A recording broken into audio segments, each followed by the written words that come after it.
Hello everyone. Don't worry what just happened. My PC just chucked and possibly killed itself. And I don't even I do wonder if it is partially because, you know, I still have Blue Sky open in my browser because, you know, I do want to use the social media network to advertise. And maybe the vibe coding is coming from my PC. It would be possible.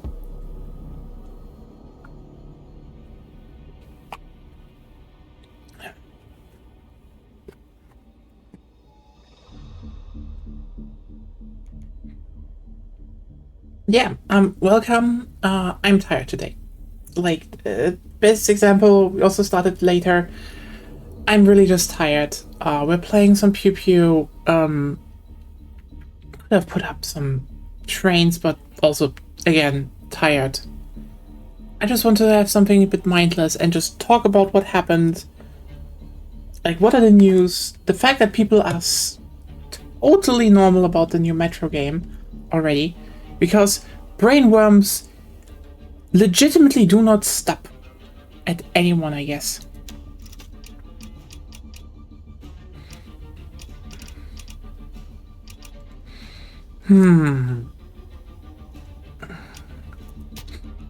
Yeah, you know what? Let's just do the standard stuff again. Just relax. Have a nice time. And, you know, that's that.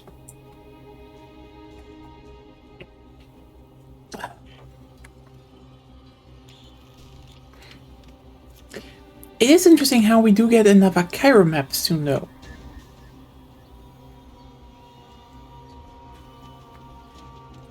Which almost makes me wonder if we could not also have gotten another remake. I mean, it would be then 2 remakes in Cairo, 2 new maps in Cairo. That seems like a fair balance.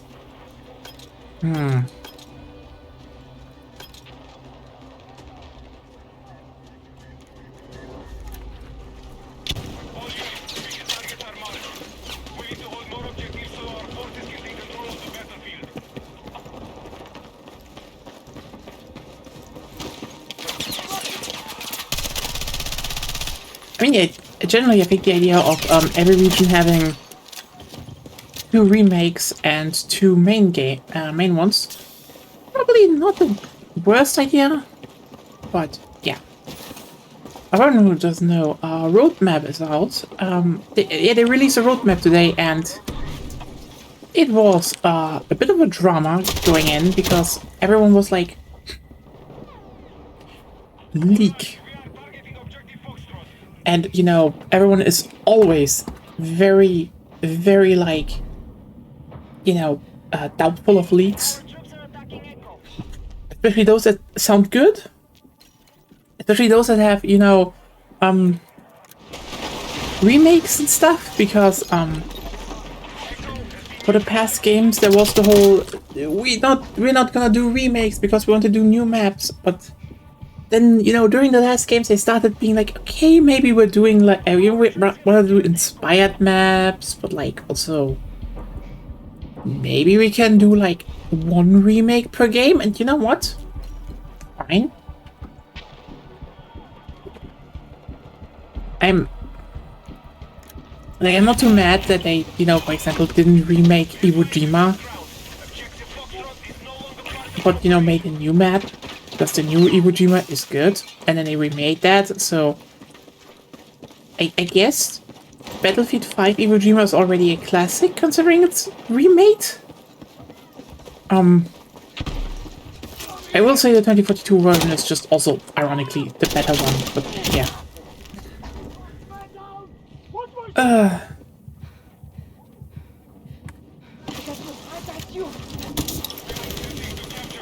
But yeah, then we had this game with Firestorm, and everyone's like, yeah, you know what? They got the remake out of the way. Then they were like, okay, we're gonna do Golmut. And everyone's like, okay, you get 2 remakes. That's nice.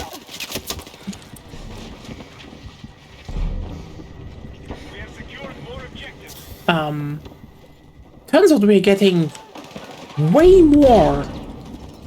Which is like, I think this might be the most remake-heavy title at the end of the year then, since,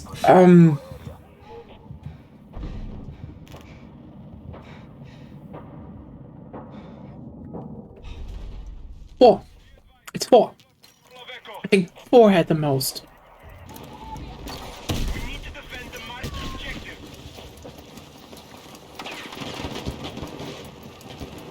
Because we had,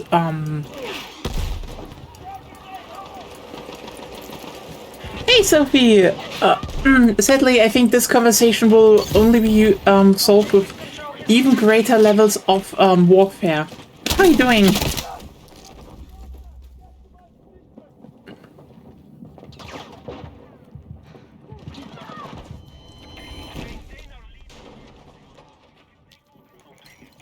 Yeah, you know, generally interested in next season because, you know, they were like, we're rebalancing vehicles and all that. Cool.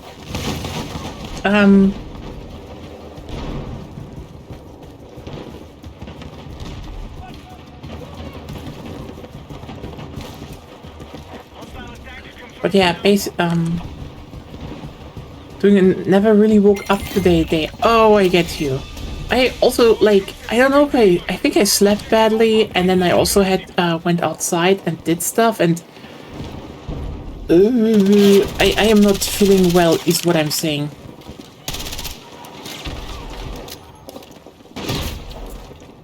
But yeah, cool news, we have, like, a roadmap now for this game. And, oh yeah, people are totally normal about the new Metro game that got revealed today. Because turns out, you won't believe this, Sophie. A Kreml critic and the development team from Ukraine are making a political game about Russia. Yeah, Metro 2039 just announced today, and the premise is wide. Like, I can see it, but also, like, oh boy, you know, it's kind of interesting because, like, on one hand, it definitely is like, yep, Glukowski really wanted to work something off there.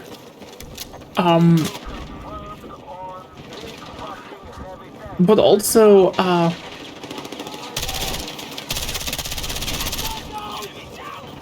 it's funny how some of the reactions are, oh, you're stupid, and the other one is more you're stupid, but in the illiterate way.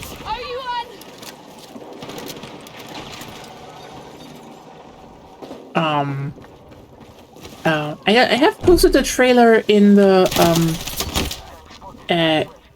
Discord if you want to see it. I think I can just go off about it, but like, yeah, it's about fascism, and people are screaming at Glukowski and A4 Games that they're making a game about fucking fascism.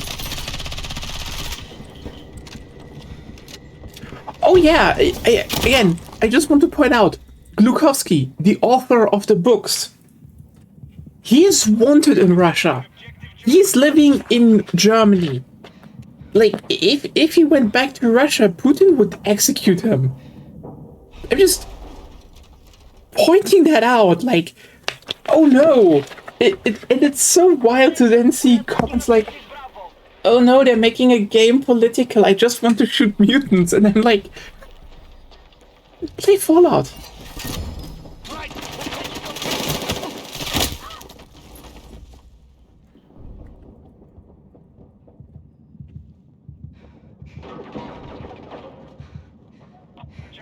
Even in the announcement video, when they were talking about what their goals for the game are, they were talking about how they didn't want to romanticize or turn the romanticize the apocalypse or turn it into a theme park, and like, they literally went from, hey, we already made some of the most you know, from the atmosphere, very really depressing games. This one is going to be worse, and like, yeah, I can see that. Because basically, like, the general premise is new character. Artyom is out of the picture. Really correction to media literacy of capital. I mean, you know what? That is one thing they're bitching about. Like the one thing about the whole, oh, I just want to shoot mutants. Why can't you make a plot where, you know, the fascism can be ignored, like the whole political stuff can be ignored? That's like the thing they keep saying, but like, lol, LMAO.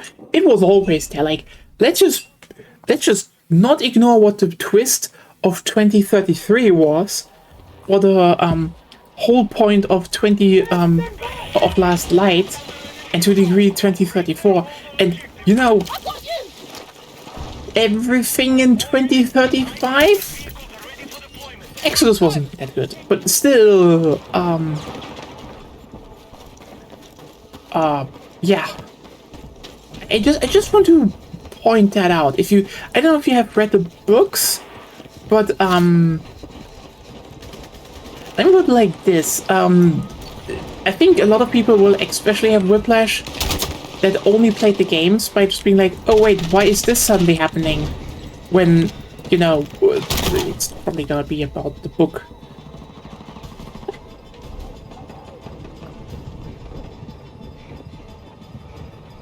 Okay, let's ignore fascism. Advise the Nazis. Yeah, the problem is just, you know, when even the trailer is so obvious about literal fucking Nazis that have the Russian Orthodox cross put on their sleeves like in the shape of a swastika, that they hole up and indoctrinate the kids until the kids don't even have faces anymore and are just machines for the war machine. And like, oh boy! By the way, fantastic trailer. Like, oh yeah, I know where they're going with, and like, again, something. I know writers that use subtlety and they're all like cowards because oh, that thing hits hard. But like,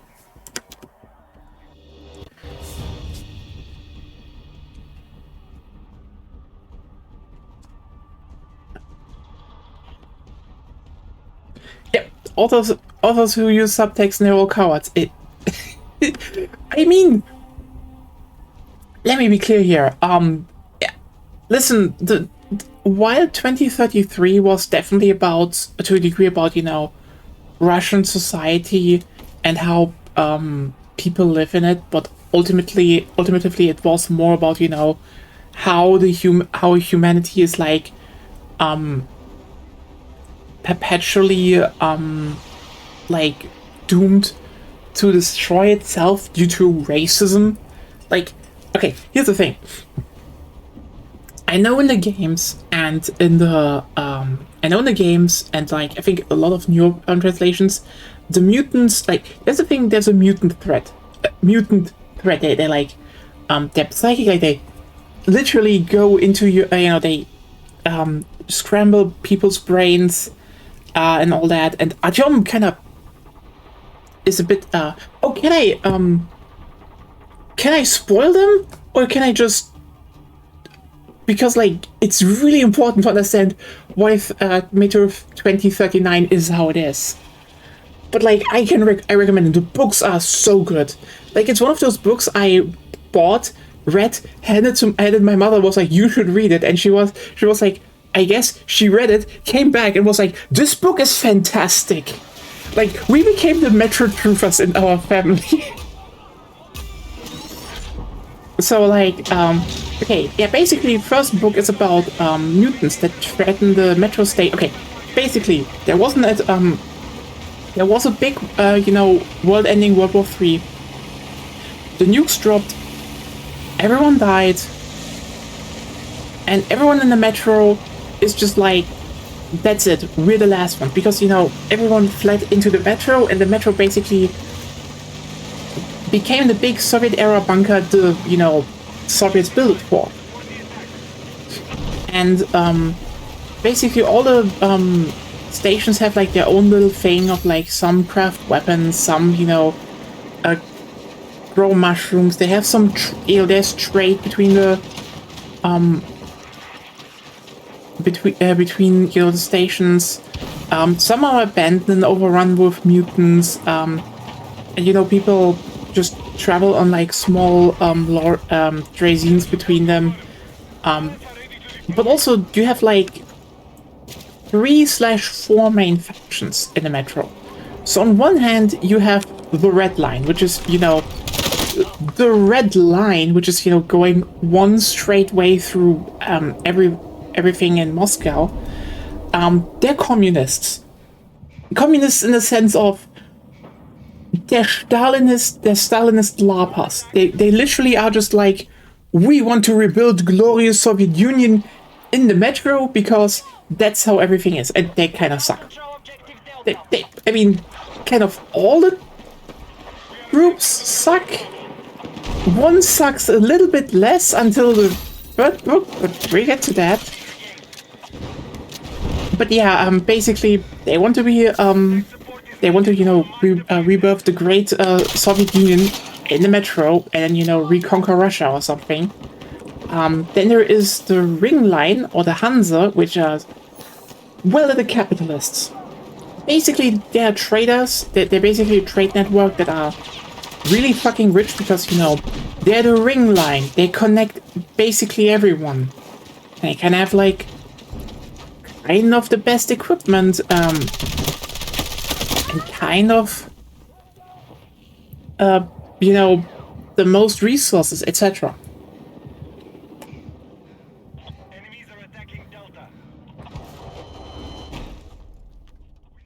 And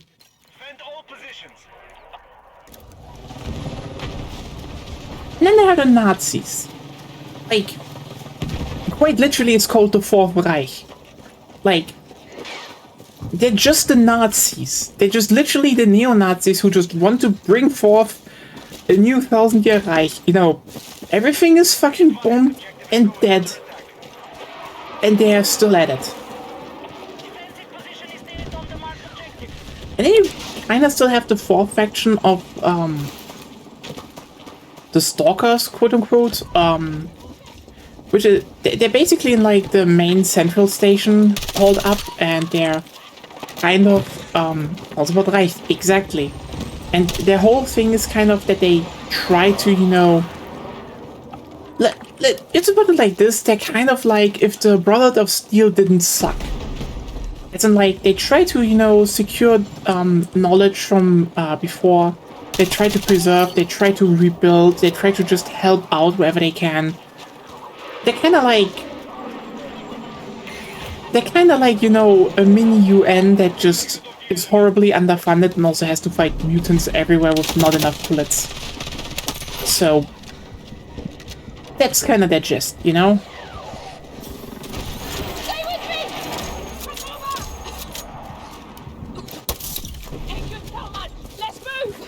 So the general premise of the first book is that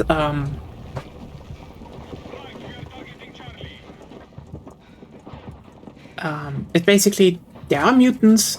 Sounds how communists should be. Yeah, I mean they're definitely left the most ambiguous, but they're definitely more there to the idea of there is kind of hope. Like the irony is there is a literal American in that group called Hunter, who was how should I put it in the best way? He kind of just he was in Moscow when the bombs fell, so he just, well, he's now stuck with the Russians, and yeah, basically this group, the library is like, they're kind of, I think they're kind of an amalgamation for like literally UN/Western nations, but also to a degree with this idea of we should help, but they also do not really can or want to make the situation better because they're also like non-hostilities. Like their best connections are to the Hansa, but also like you know, there's a lot of stuff. Then we get back to those people. And you need to keep in mind, the metro is a weird place. Like, just accept the fact that when you read those books, there is something probably supernatural going on. Like, there's a character called Khan, and if you're wondering why is he called Khan, well, he says he's the reincarnation of Genghis Khan, and he's trapped there because the nuclear war destroyed heaven, hell, and purgatory. So they are just like, when the souls are when someone dies, their soul can't leave, and they're just stuck in the metro. And the thing is just, it's just a lot of weird shit. Like, you don't know if it is future mutants or something else. The metro is just a weird place in that scenario. Oops.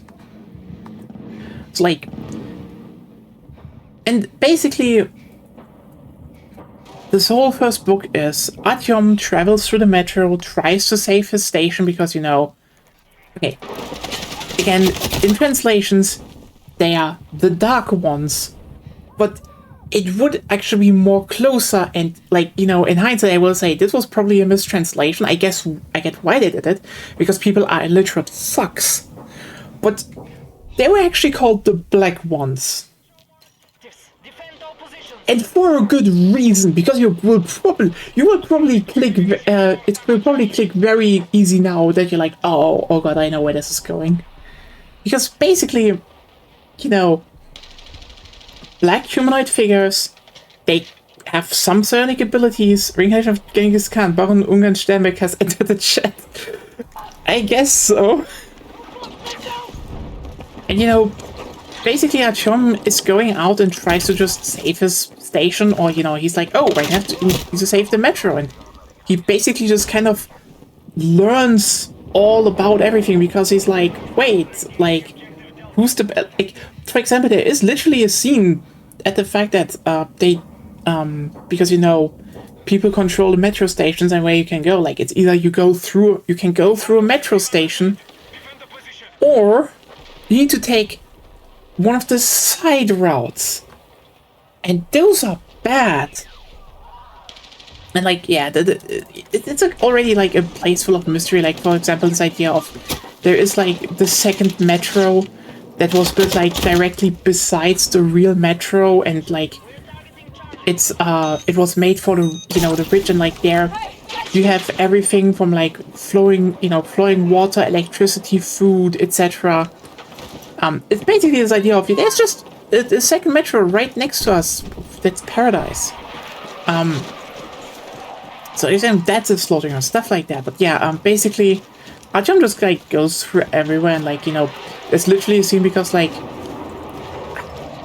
what, there was apparently one poor fucking African guy that got stuck in Moscow and somehow ran into the fucking Nazis, who are still racist. Which, by the way, it's explicitly pointed out how stupid that is. Because, they are probably just like, maybe, if you're generous, they're probably just like, people with dark skin color, they're just like in the 2 digits in the metro now, during that time.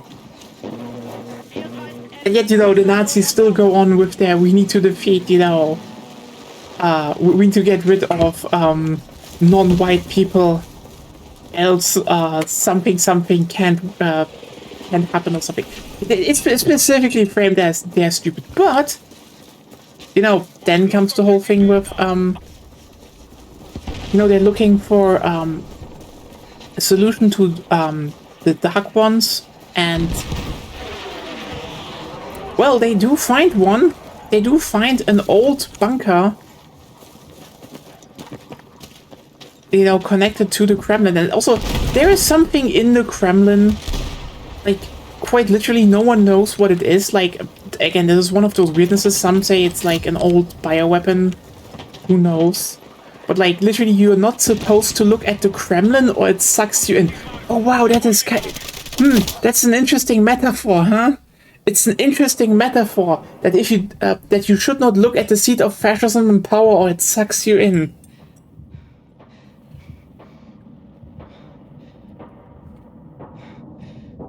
Anyway,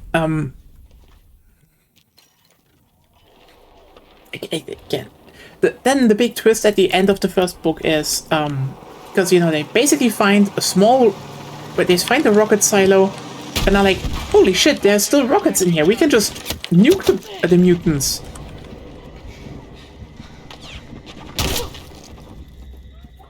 And they do. That's a book of a writer with no more fucks to give. Oh, he has even less fucks to give later on. And you know, the irony is that he basically what basically happens is, you know, Artyom literally sits on the radio tower of Moscow, looks down on the city, sees like the nest of the Dark Ones, and is like, huh, they're kind of like ants, just kind of cute. And then he kind of realizes they're humans. The Dark Ones are just mutated humans. They're mutated humans that can survive on the irradiated surface of Moscow. And all their attempts, like all their weird brain scramble was they are not, you know, speaking with sound. And they literally just wanted to talk to the humans below because they're like, we're both humans, we should work together. And then we can reclaim the surface. So he has this realization the moment they nuke the Black Ones. You know why they were Black Ones? You know, the whole fear of the other? It is not subtle.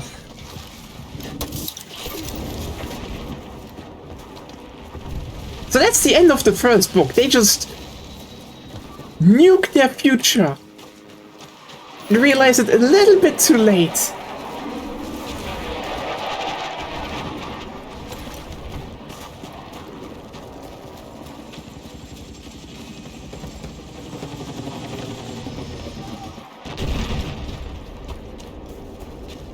It's beyond Verhoeven's subtlety. Yeah, the Metro books are not subtle. Like, I am still amazed that someone wanted to, someone wanted to make a movie set in America, with this franchise, which is just no.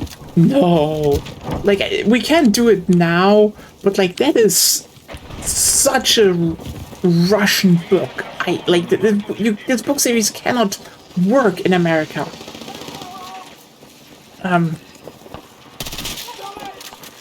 But yeah,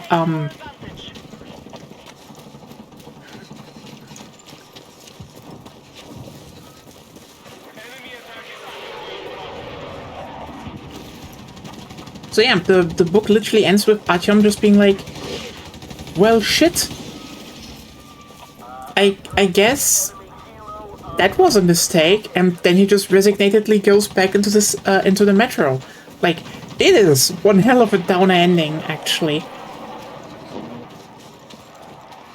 And make an American Akira adaptation. Yeah, that would just not work. Like, I cannot begin to how entrenched this book series is in Russian culture. Like, that is just like a very quintessential Russian book. And yeah, I would say 2034 is one of those. It's good. I would say you should read it. But it is kind of more of the same. It is more a human plot, like, you know, different characters go on a journey. There was a bit about did the protagonist from the first book just die? But it was just someone else with the same name. Well, and it is, I don't want to say a bit of a downer, but like, yeah, the second book is a lot about shit gets bad in the you know, shit gets worse in the metro. Like, there's like a literal outbreak of disease, and people don't know how to fix it, and then it turns out they did. Like, the whole point of the book is, in the end, they kind of did all the time, all the way. Like, one faction did, but they didn't tell everyone else because fucking idiots. Like, or, you know, it's just a whole, you know, they didn't want to talk. Which, you know, kind of sums everything up. It's just like, you could make the world better, you could rid them of disease. But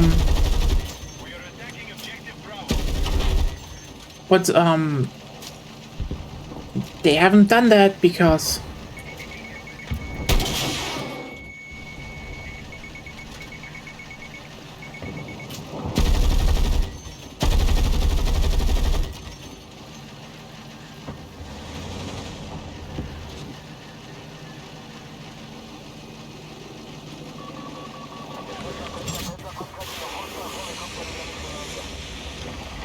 and it would be stupid, right? That would be incredibly stupid.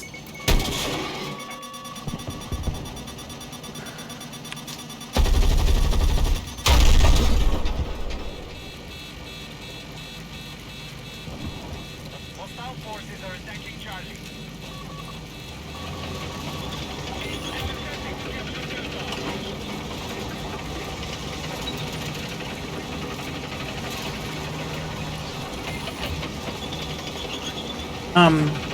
Yeah, that's basically that. But 2035 though. Oh, okay. So here's an interesting thing. Because he kind of didn't want to write more books, but but basically him playing Last Light, which was a creation from A4 games, 4A games, I think what are they called.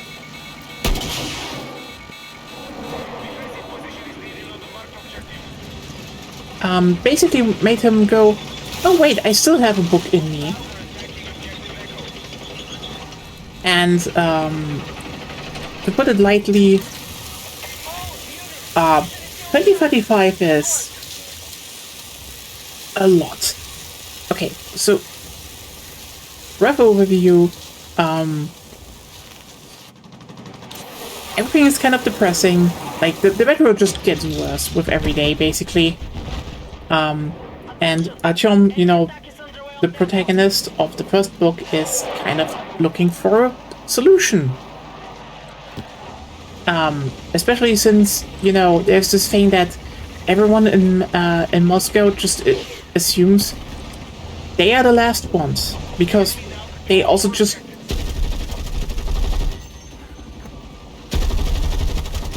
don't hear anyone. Like, some people try to radio signal out, but no one is there.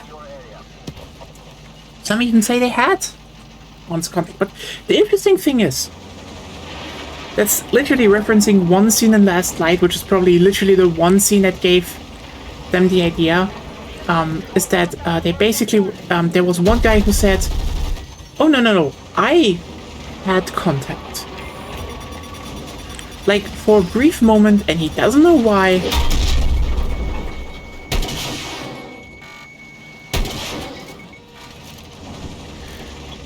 He suddenly got, like, all the radio signals in. From, Berlin to Beijing. The world lit up.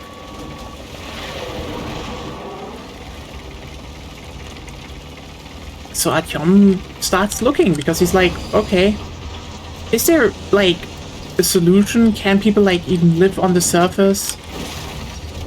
What are the solutions to the problems? And then he finds out that people are coming to Moscow from the outside. They're just killed at the border.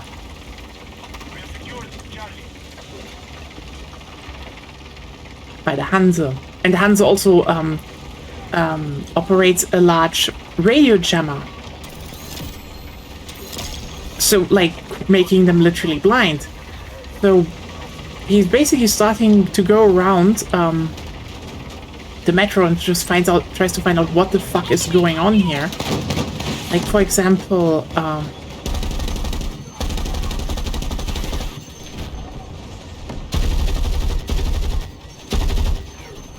he also finds together with, like, ex-communist and a Nazi, just like, oh shit, remember the whole thing about the second metro? It was real. The Nazis in 2035 have rebranded. They're not against black people anymore, they're against mutants. of any kind, and suddenly got more popular again. And one of the reasons they did that is because, well, quite literally, basically the big reveal of the book is that all the rich people from Moscow went into the second metro. And then, because, you know, they live in luxury, but they're bored. And, you know, so that no one actually finds out they're there, they just go and keep all the main ideologies of the metro fighting perpetually for their amusement. And that, you know, no one ever finds out that there might be a second metro and there could be, you know, a better life literally behind the walls that you think are your life.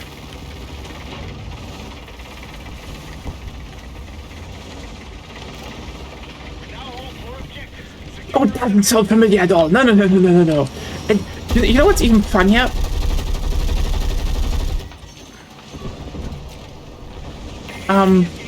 Quite literally, the book ends, once again in a very depressing manner because it's Metro. Metro is depressing. Basically, Artyom actually managed together with the one guy he met at the Nazis to use a printing press and just print the truth. He just puts the truth out there for everyone to read. And you keep in mind, the father of his wife is like one of the people that was at the library. That and he just shows it all to him. He just sees what is happening. You know, he's just like, listen, this is fucked. We need to do something. And you know what? He ignores it.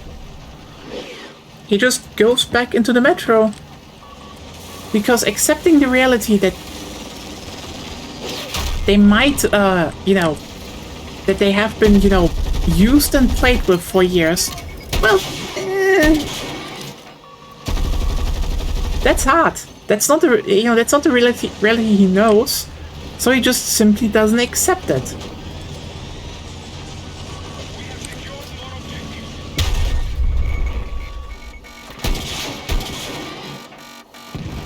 Anyway, it is not a subtle book about Putin at all, you know? And like, you need to keep in mind, 2035 is good, but it was still, like, made during... What can I say but fuck? Yeah. Again, fantastic books. I just will say you should read them.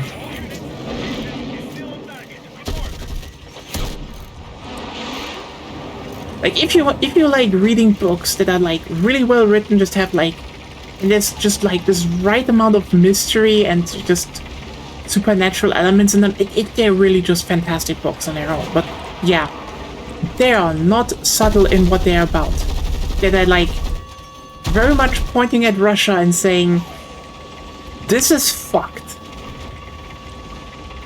And like, yeah, Artyom basically just gets in a car with his wife, and they just drive away. They just leave the metro. They just leave the metro / Moscow because what can they do?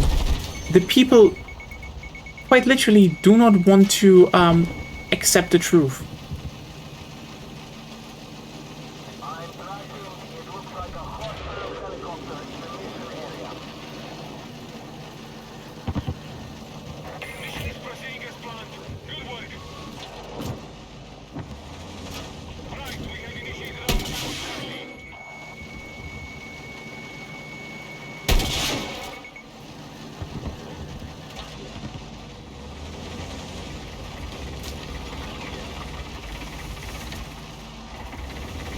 Well, yeah, I will say though, again, Metro 2033 and Last Light, the games, like Last Light is canon, and And, you know, not a bad game, I will say. Just...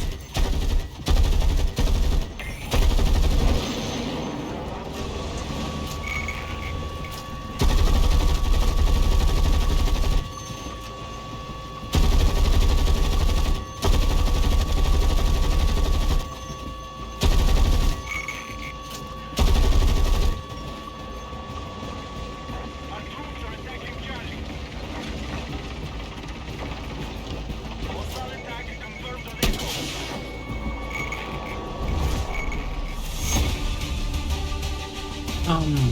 But Exodus is like...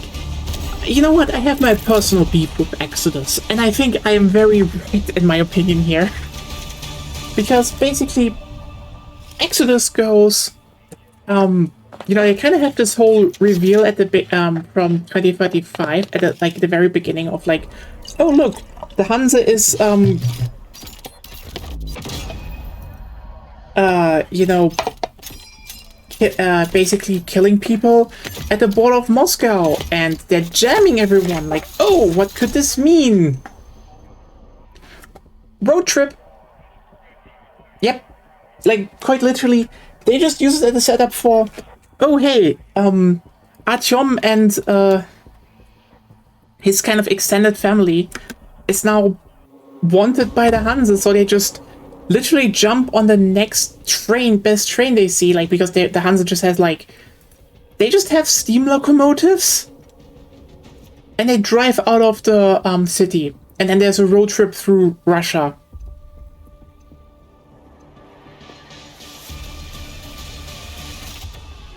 Which is like, by the way,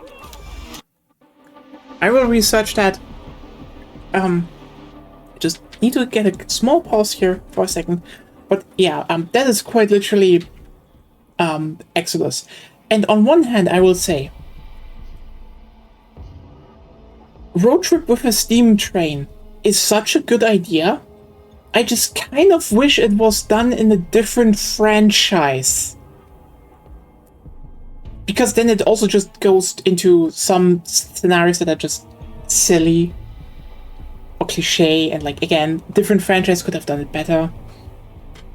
Also, again, the whole, oh hey, we're jamming it, but like, you know, we're at war, so it's fine. It's fine, and they never follow up on the whole. This is just like a stand-in for propaganda. Final Fantasy that, yeah. Anyway, I will be back in a second. Then we talk about 2039 and why people are stupid.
Okay, we're back.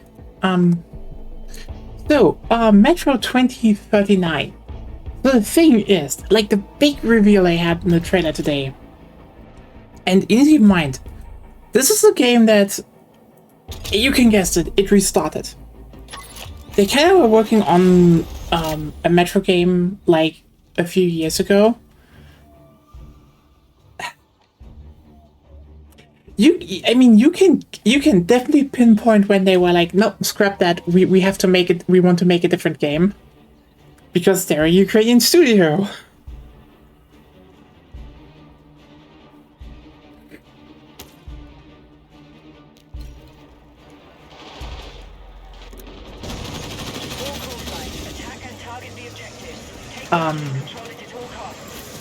But yeah, basically, the big thing about Metro 2039 that changed is that, remember all those factions? Yeah, they're gone.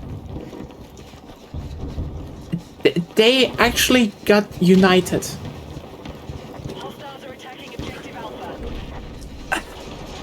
Under the Novo Reich.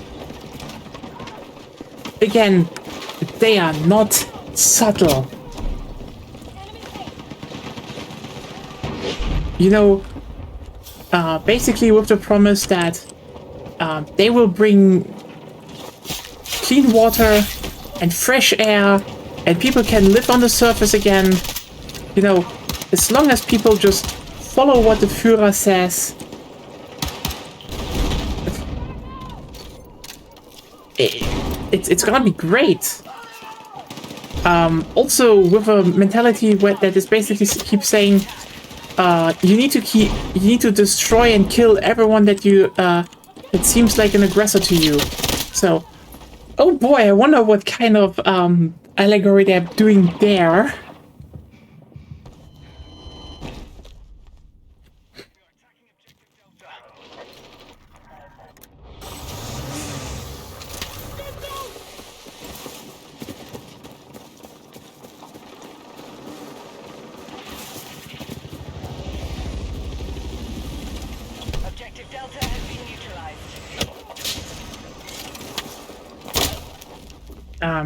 So yeah, basically people are really pissed that even the first trailer is already saying, nope, fascism took over the metro. Like, I mean,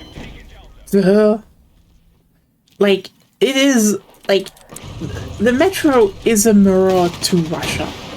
And the fact that basically, you know, fascism has just taken over,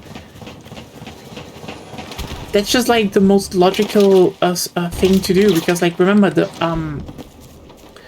previous book in the series literally was how the rich basically keep sham versions of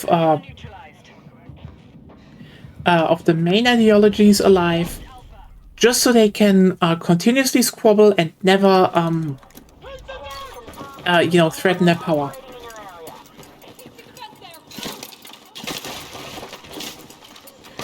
That's literally what the previous book was about. And now, and to a degree, you know, that was Russia in 2016.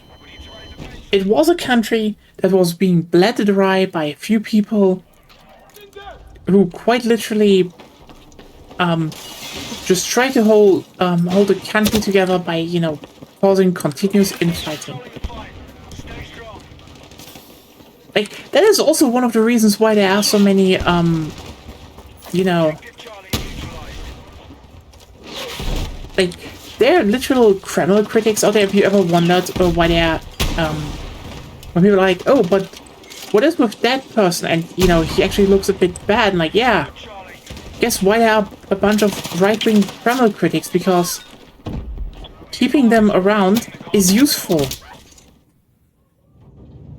That means you can still have someone who beefs with the leftists. That was the whole point of the book. The whole irrelevancy of it all in Russia.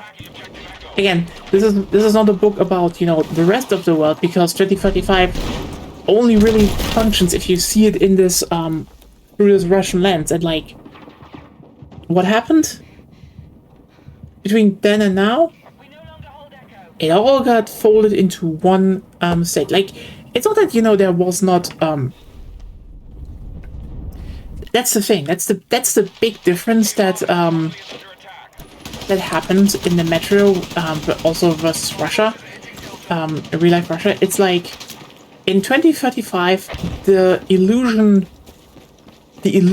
of conflict was still held up. The illusion of different ideologies was held up. And in 2039, it's all just fascism. It's all just fascism. Whoever had which role in the Metro, they've all been folded into one blob. You know, to fight against an imagined aggressor and expand their nation back onto the surface into, you know, a united Russia Metro, if you will. Yes, exactly that. And, you know, they're like, oh, we need to just be the strongest fighters possible and kill all of our opponents. And then we will have, you know, then we can live on the surface again. We need to reconquer what was ours, where, you know, everything is better. Again, the game is not subtle. And as I said, the trailer already is like, they're literally abducting the children and our protagonist, who's some stranger that wanders into the Metro, back into the Metro. Quite literally has like nightmares over not being able to save children. And like quite literally, I think like the trailer already is like, listen, the fascism kills the children, like goes for the children, tries to indoctrinate them, strips them of their personality, like they literally don't have faces anymore, and then and with that you know, builds manifests its power, but also strips the future. It's a great trailer, but also again, subtlety. Go play Fallout or something.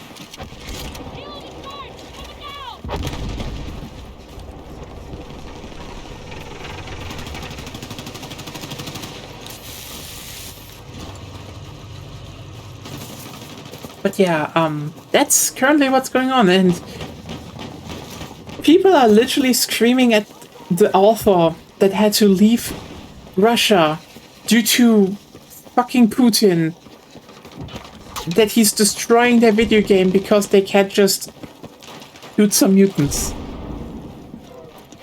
Capital G gamer moment. You know, the more I hear about this fashion stuff, the less I like it.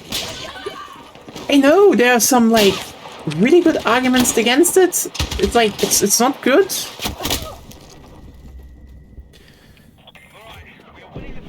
And basically,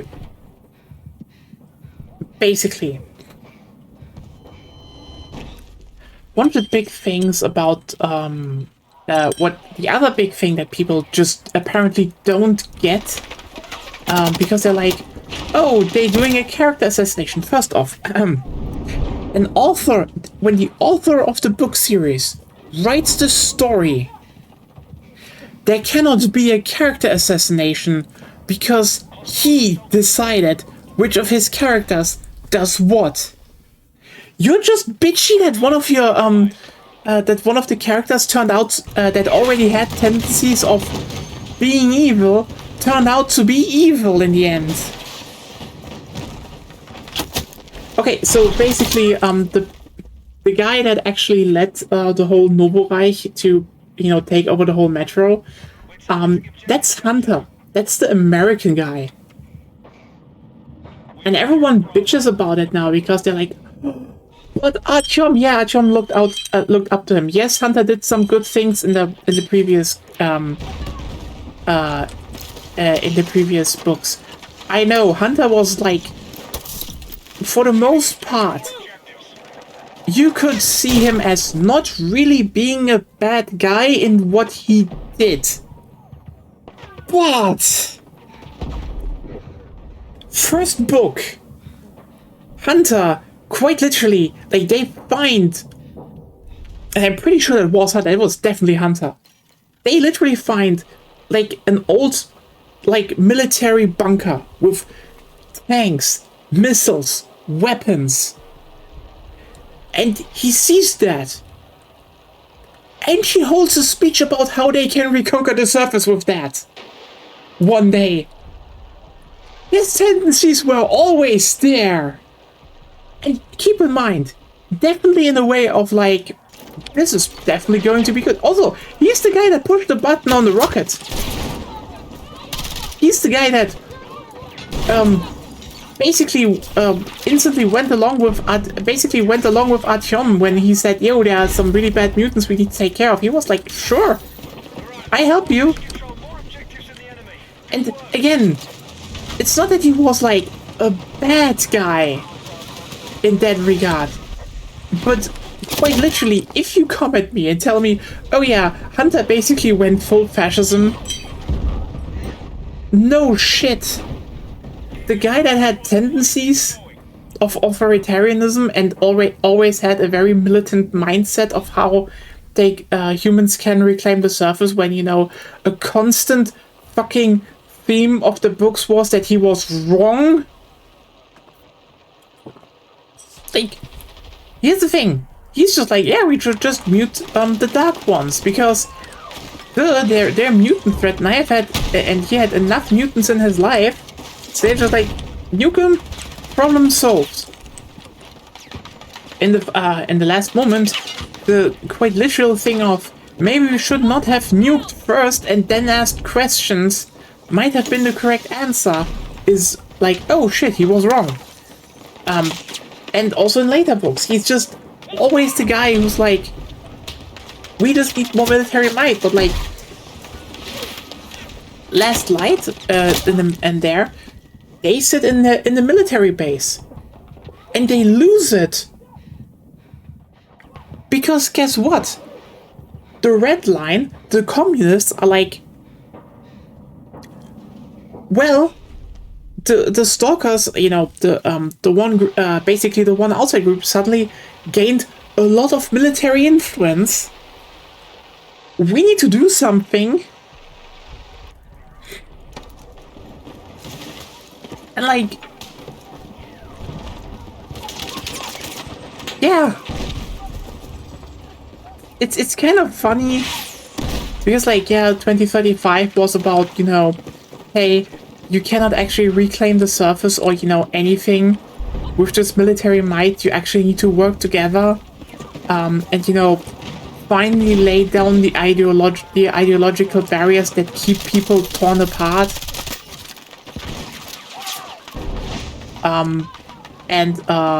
Turns out, no, the one guy that was always like, we need to be more militaristic, does a militarism. Turns out nuking might have some slight ethical objections. Yeah, shocker. Like, keep in mind, a big part of the book, they just, like, in the back part of the book, they're just like, nuking Moscow again will surely fix the problem.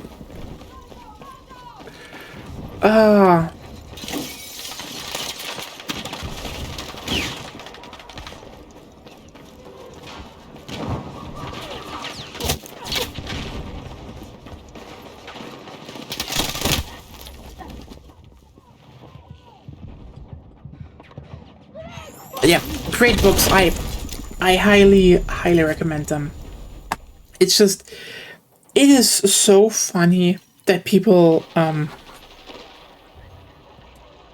that people are just like genuinely angry, but like that you know, yeah, you have the clowns who are like, oh no, Metro is political now. But like, let's just be real, it's more on the I cannot avoid noticing the politics stuff line, because like, that's also why they would probably never replay the first game, because it would have maybe make them more aware of, oh shit, this game is actually it was and is always political. But anyway,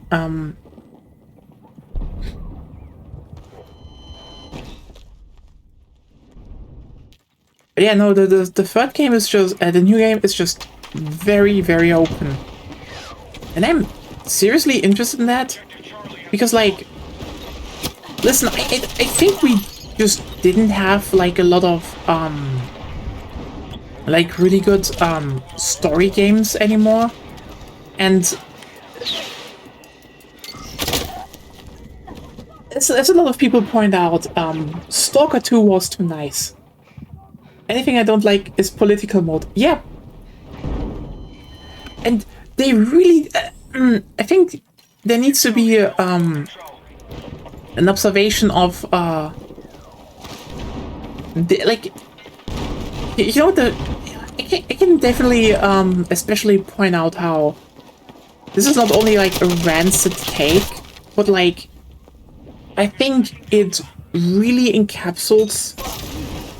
Thank you. It really encapsulates like white people perfectly. Like, here's the thing. Obviously, they're political. Obviously, a lot of times this where people just claim something was not political is just Thank you. they were just too ignorant to really notice. The enemy has secured more objectives. Let's rally and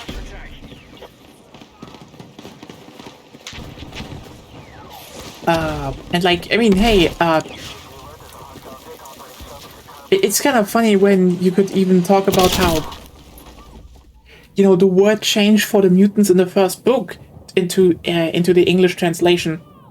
You could actually make more at a point out about it, how this might actually be censorship because it kind of obfuscates a bit of the very blatant analogy that the book was going for. Under threat. Let's defend the position. Just overall, you have like people from Ukraine who literally talk about in their video how they make a game with people dying around them, with rocket strikes, you know, being fired at them, with, you know, people on their team dying, with power outages they have to work around, just all of that. They are still working to just making something about that. Like, this is like, I cannot even describe to how much they still talk how this is like a profound, you know, game and they want to tell a story and all that, and they literally talk about how their ideas of what the game about has changed, because like in the first games you had this weird morality system of like you should not kill people,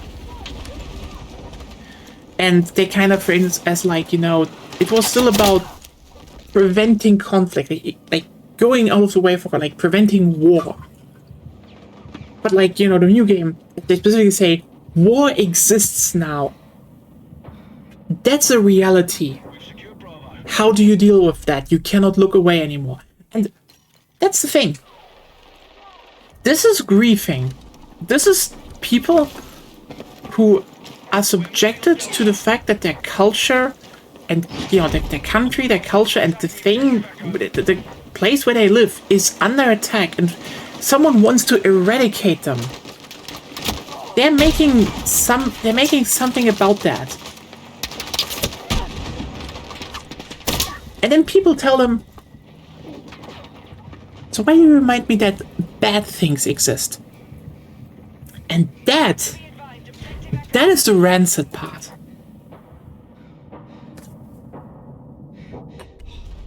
Yep.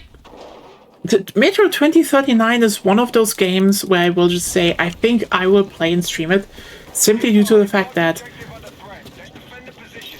this is a game that should probably just be out there. I don't know who else will be able to who's going to play it, or like, but I will say probably a lot of people might have interest in those games. Like, I've never finished Exodus, and I don't think that is relevant, but if I can, I will probably put I will make a playthrough of 2033 and Last Light on this channel, because I do think 2039 is one of those games that should...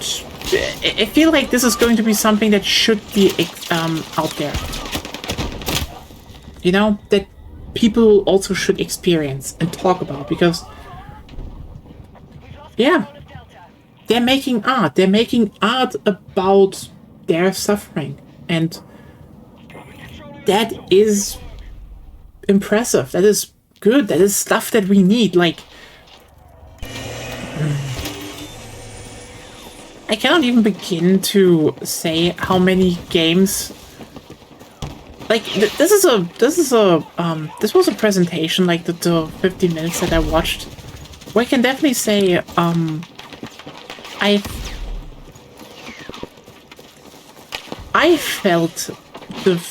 really felt that they mean this, you know? Like, holy shit, a lot of games, I think, especially bigger ones, they're not bad, okay? But, like, I think there is this trend in, like, let's just say everything above AA games,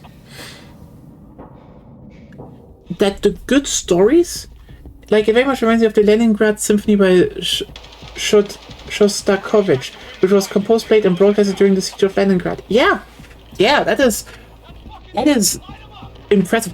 And, like, honestly, this is one of those things where I can say I heard people trying to shit on that because, you know, oh, but this was made under Stalin. Fuck you. People made that while the Nazis tried to kill them.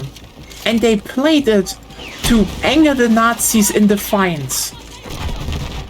Metro 2039 is a game and a story about Russia, its fascism, and its war in Ukraine. And you know what? Fuck it. Play it louder. Play it fucking louder. Because it's the only reasonable response you can do in the face of fascism. Play the art that they do not want to hear louder.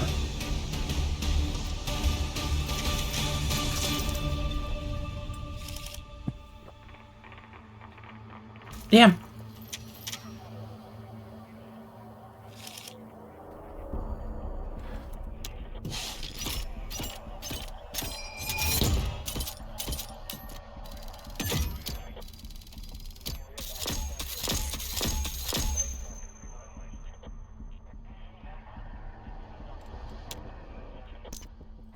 So yeah,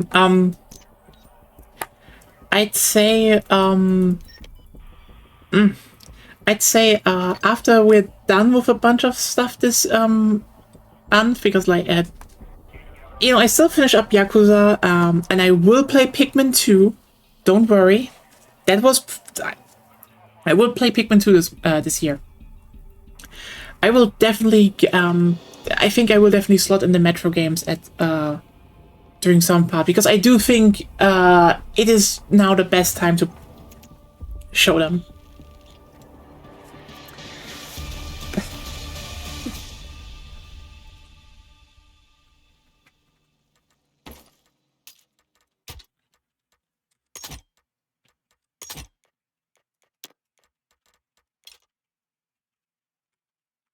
But yeah, I do think that is going to be a very, very important piece of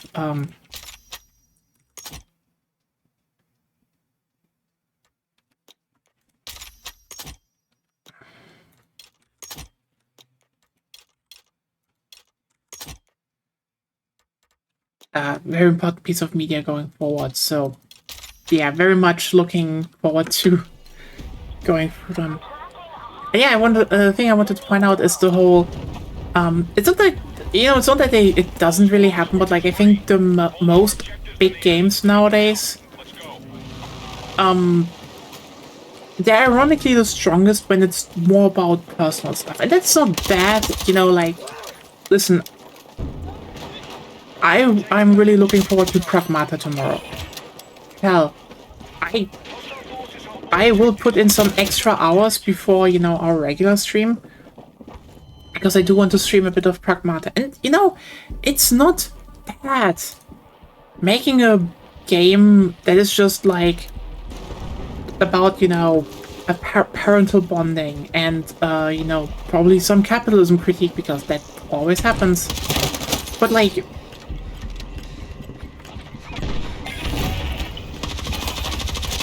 let me put it like this. Metro 2039 feels angry. And angry in a very, very justified way. Angry in a way that screams, do not fucking ignore this. The angry in a way that says, wake up and fight the fascism, you idiots. And I feel this anger, this righteous anger about the state of the world, that is missing.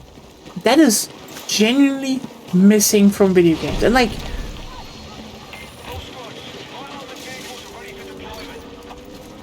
I do think games can be hopeful. I do think games can have positive endings, but holy shit, you need to be angry. You need to be angry to a degree to even get to those endings. We've lost control of objective Alpha.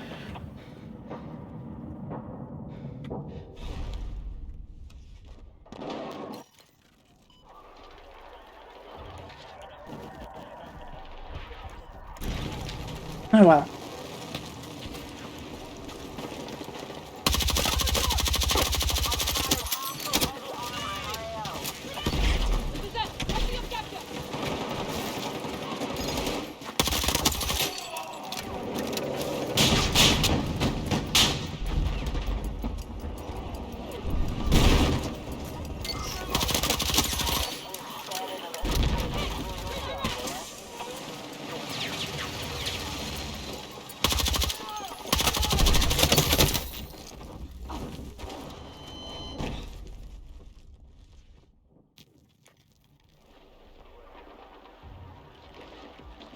Enemy attack confirmed at Charlie.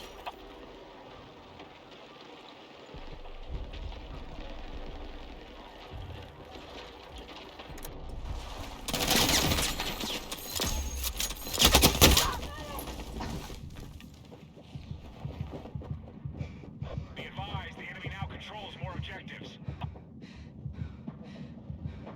They're attacking Delta.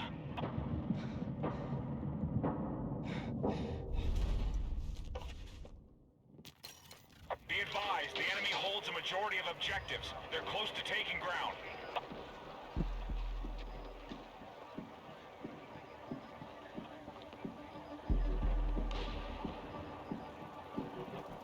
Objective Charlie is now under our control.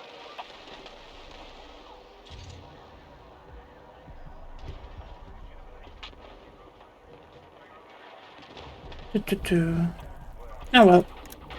Oh yeah, Blue Sky is shitting the bed today. Again. So how's that vibe coding going, Blue Sky team? We've lost control of objective Charlie.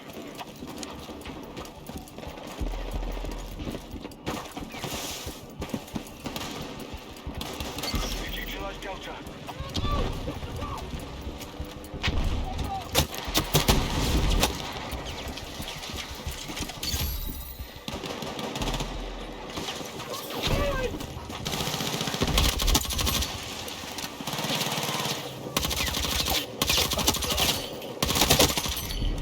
Attack support needed on the marked objective. All squads, labs are ready for deployment. Da, da, da, da, da. Be advised, Delta is under attack.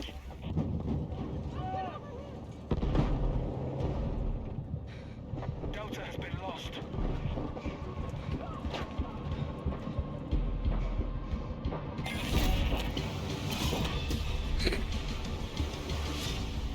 Shot and target all remaining objectives.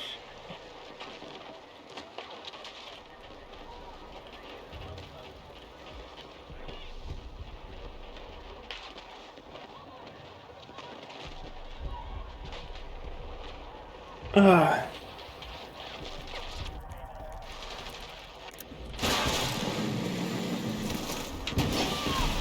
We have eyes on an enemy tank in your area.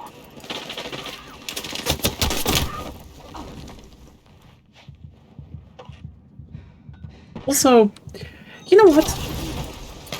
Let me just go off a bit, but like, people are really, really fucking stupid in terms of media literacy. I'm amazed every single day when it comes up that some people, there are just a lot of people out there who are just legitimately stupid.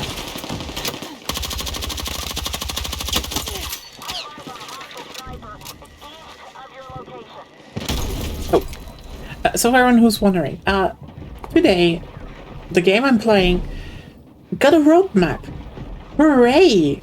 They actually announced what is coming over the next months, and it's good. It's really good. Like, big thumbs up. Like, to the point that you know, when it was announced, like the roadmap leaked like I think 1 or 2 hours before the official embargo was lifted, and there was just a really big is this real moment, because here's the thing, it had a lot of stuff on it where everyone was like, this sounds great. It also was, you know, relatively realistic sounding, but you know, also the big, oh yeah, the embargo lifts in a few hours, so everyone was just like, you know, there was just a general, is this another fake that someone cooked with AI? Because, like, that's just a thing nowadays. You know, okay, you know what? Fuck it. Gen AI is just fucking toxin. It's just toxic fucking slurry poured onto the goddamn internet. Because, like, We are moving on Delta. people are already put out, like, a lot of fucking fake roadmaps that looked eerily similar to the thing that we have now, because, you know, games have a general style, and, you know, you can say, oh, just copy the general style, ha ha ha. Which is funny because, you know, if you wanted to fake something before that, you need to put an effort. Now it's just dipshit clicks a button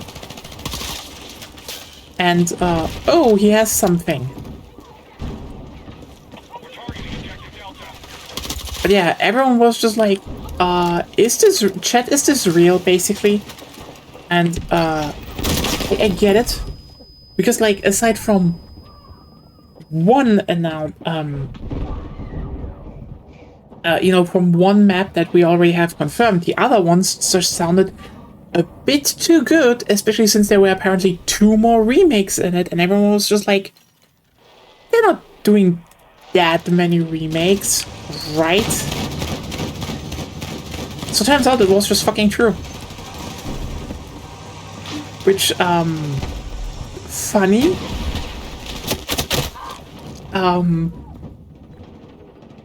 But yeah, we're getting Wake Island back, baby.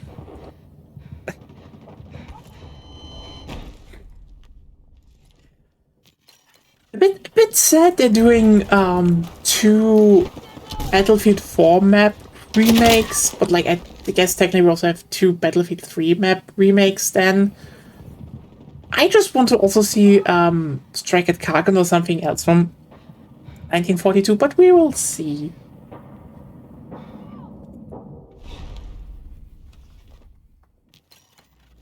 The battlefield is almost under enemy control.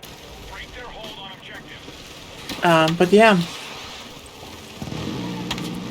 Basically, next season, there's gonna be... how's it called? It's gonna be Goldmouth Railway. So, hey, that is back. That's cool. Not my favorite map, but, you know, people wanted one big vehicle map, so they put in one big vehicle map. And then they were like, oh hey, you know what, second map here is Grand Bazaar. And, like, you know, fine with Grand Bazaar. That's a good map.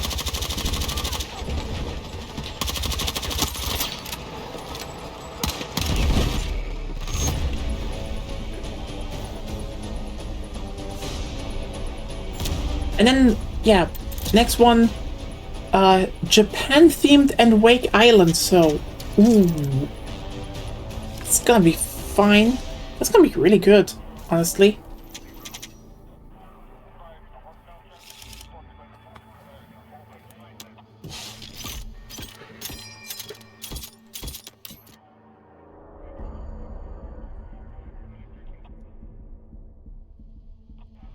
You know what? Let's see if I can, if Blue Sky is stable enough that I can even, maybe even,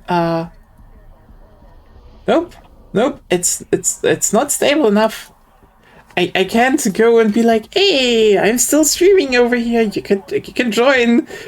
All I get is internal server error. Ah, the vibes are coded, everyone.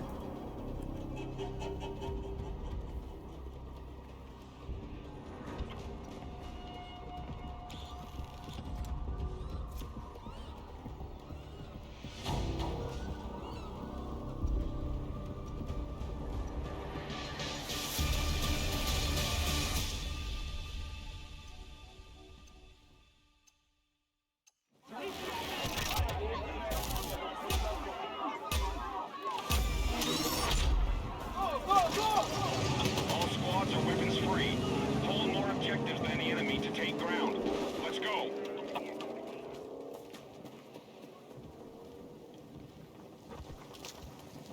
La ba bum bum bum bum bum. Oh. Ooh. I haven't played Iberian Offensive in a while. They should definitely, when they bring back, since they're bringing back naval, they should definitely make another Gibraltar map. The enemy has control of Echo. Since they're making a new Cairo map, they should make one at the harbor. You know, with the airstrip and the airport, and then make it a beach landing like the campaign. That would be a thing that everyone would like, you know? Our attack on Echo is underway.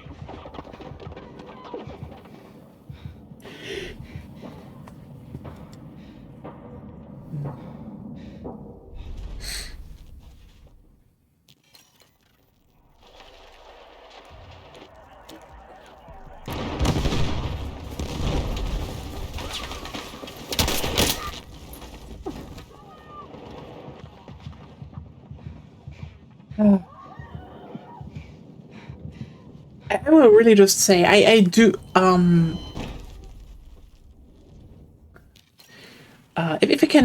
if I can say one thing, I really do like my vibes uncoded and generally functioning. That's kind of great, you know.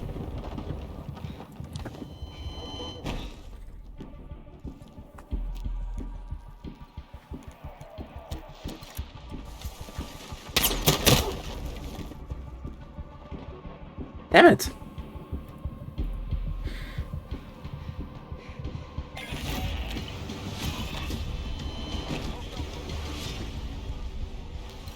Fight for all remaining objectives.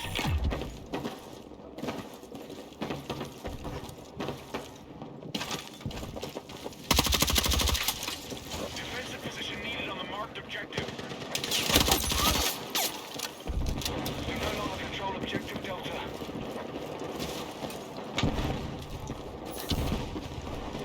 Objective Delta taken by hostiles.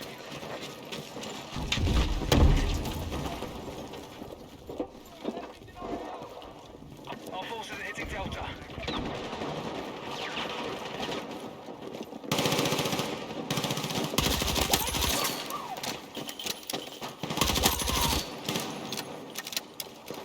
Good. Oh, there. Triple kill. Nice. Forces are hitting Delta. No more enemies. Our forces control more objectives than the enemy. Damn it. That was not a quadru kill. Our forces have neutralized Delta.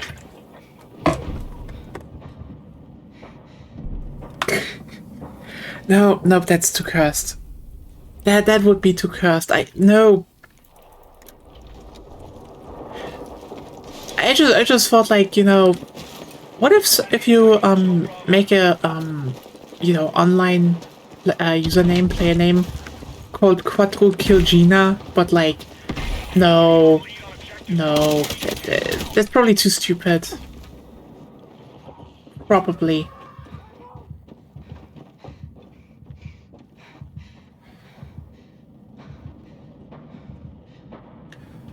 The enemy has secured more objectives. Let's rally and counter.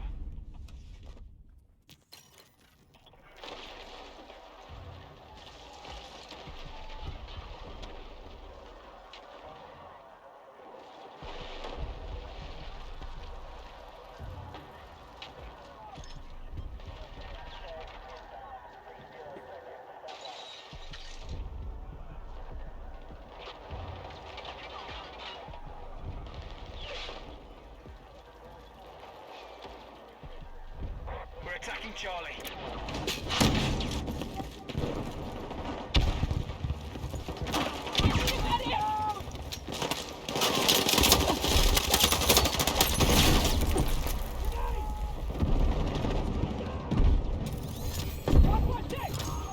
Our forces are attacking objective Charlie. 40-round magazine, you say?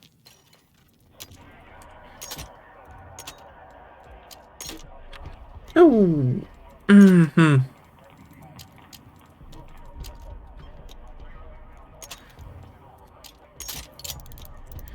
Well,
Our forces control more objectives than the enemy.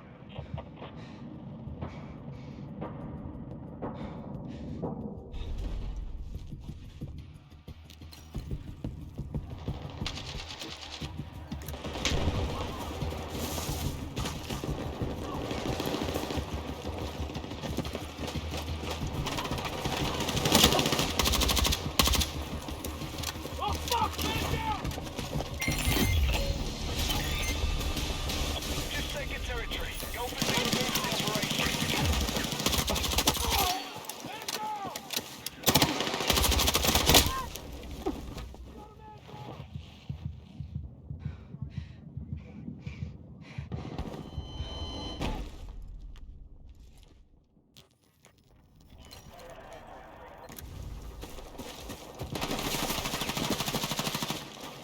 truth be told, I think this one could also need a slight remake, rework.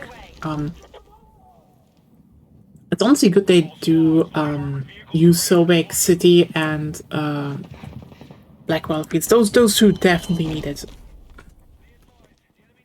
I think Sobek is fine. I don't have the beef with it as other people do, but I will not disagree with that it could be better, and it's good that they were working it. So Blackwell Fields though. Whew. Yeah. Be advised, enemies are attacking objective Foxtrot. that map needs such a rework. Our attack on Echo is underway.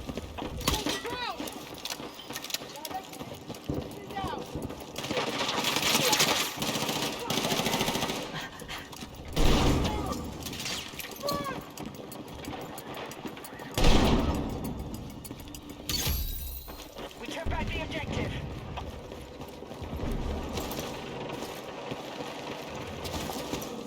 We are attacking objective Bravo.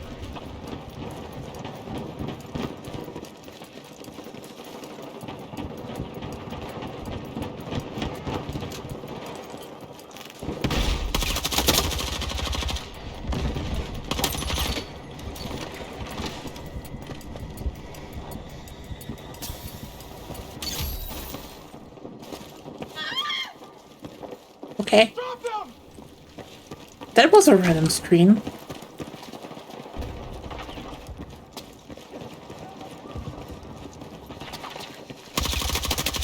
Oh yeah, Sophie, how's it going with the tram network? You can definitely now put forward a lot of good points on why everyone should build trams, because they are better than buses, because, you know, they're not relying on oil.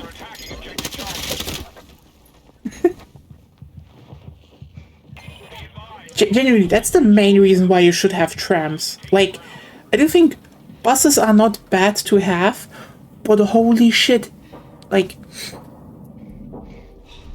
people forget that the investment in even a basic tram in a small town is better than building bus lines. Like, maybe save yourself, you know, the right of way to make a, you know, put a second track besides it. But like, a single track tramway where you can just like drive a bunch back and forth is usually enough and usually better. Because when you know, like, the thing about buses is, okay, the strength of buses is that you can basically use them everywhere, that they're not tied to something. So buses are great if you want to set something up quickly. In that regard, super. However, buses just fall down in efficiency so hard the moment anything becomes prominent.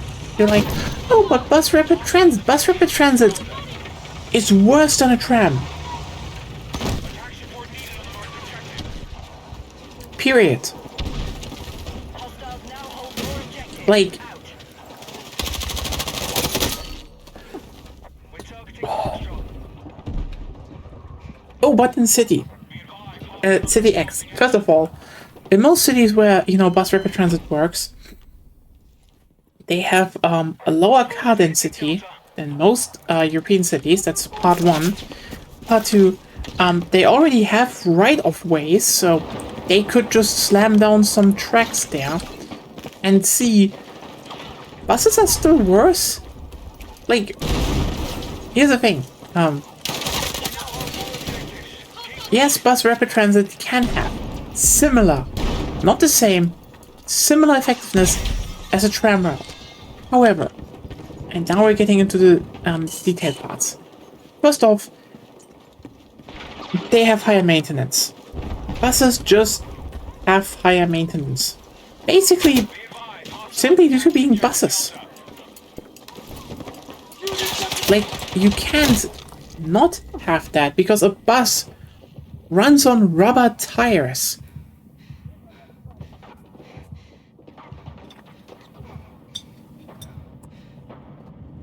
Is that the biggest cost to pay in the moment? No. Does it add up over time? Yes. Next. Buses use, in 99% of the case, diesel. So you're still reliant on the fucking Strait of Hormuz. Now, you can actually obviously make trolley buses. Trolley buses are cool. I really like trolley buses. You could also just make a tram at that point. Like, you're doing the overhead wires anyway. The only upside is, like, you only really want to, you know, not lay down some tracks on top. And, you know, then, again, with a tram you have more capacity, better riding experience, and also just straight up less maintenance, because trams are just very robustly built. Attacking objective Delta. So yeah.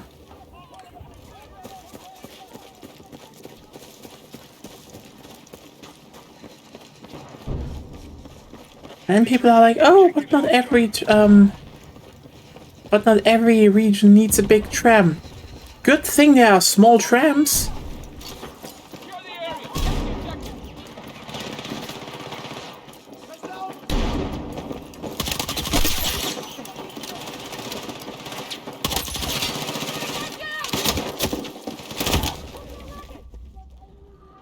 There's a town near Berlin that has like the smallest tram in Germany, and the trams themselves are smaller than, they're basically just the size of a normal bus, like a really regular bus. But they still have more capacity than those buses. And they are, you know, not polluting. They are less loud because, oh yeah, also big thing.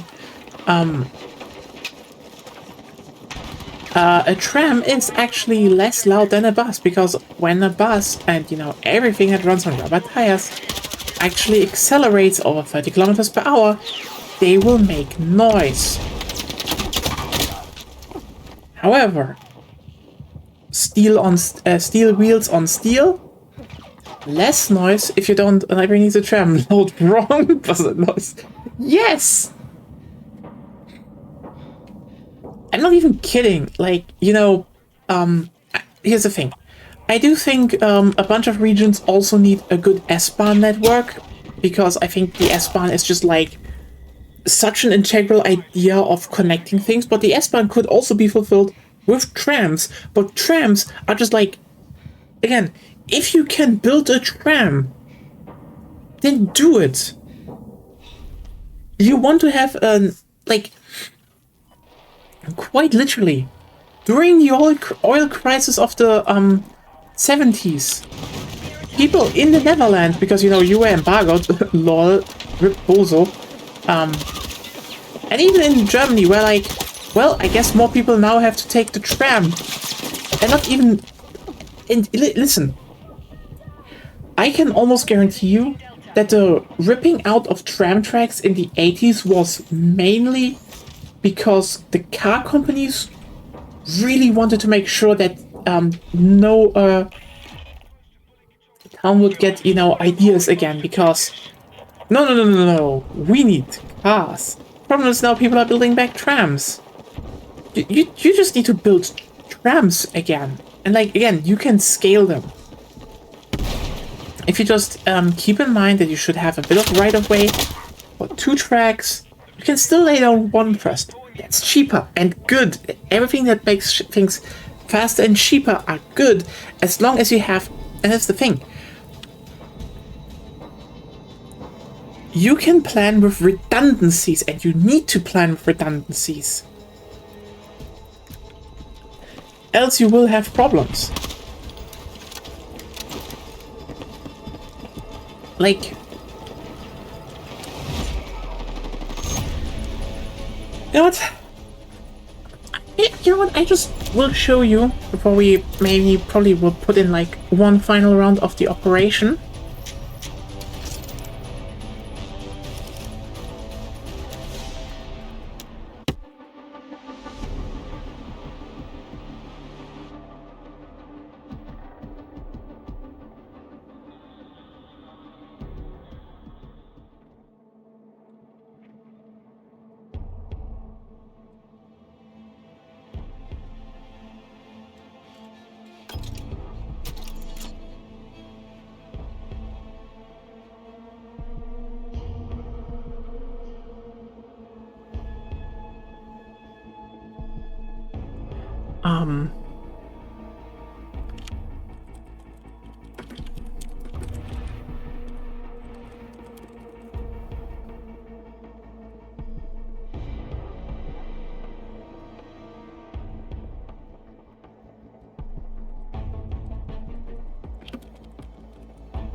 Okay, so, basically, my proposal is not that.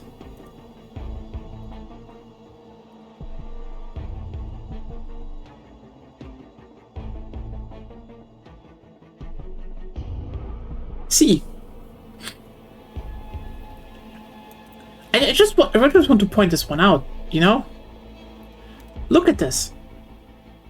Look at those trams. Don't tell me a small region cannot have a small tram. And you look at that thing and you realize, oh, even for like a region with like not a lot of capacity, this is still the superior way of traveling, because those are silent, those are climate friendly, those do not require a lot of maintenance, and also it has 3 doors. It can enter, open and enter, and you know, there it's also low floor. It is a cute tram. Like, look, those were the old ones they used. Like, trams were just small like that once. They just made a modern one that is low floor, so it's accessible. And here's the thing.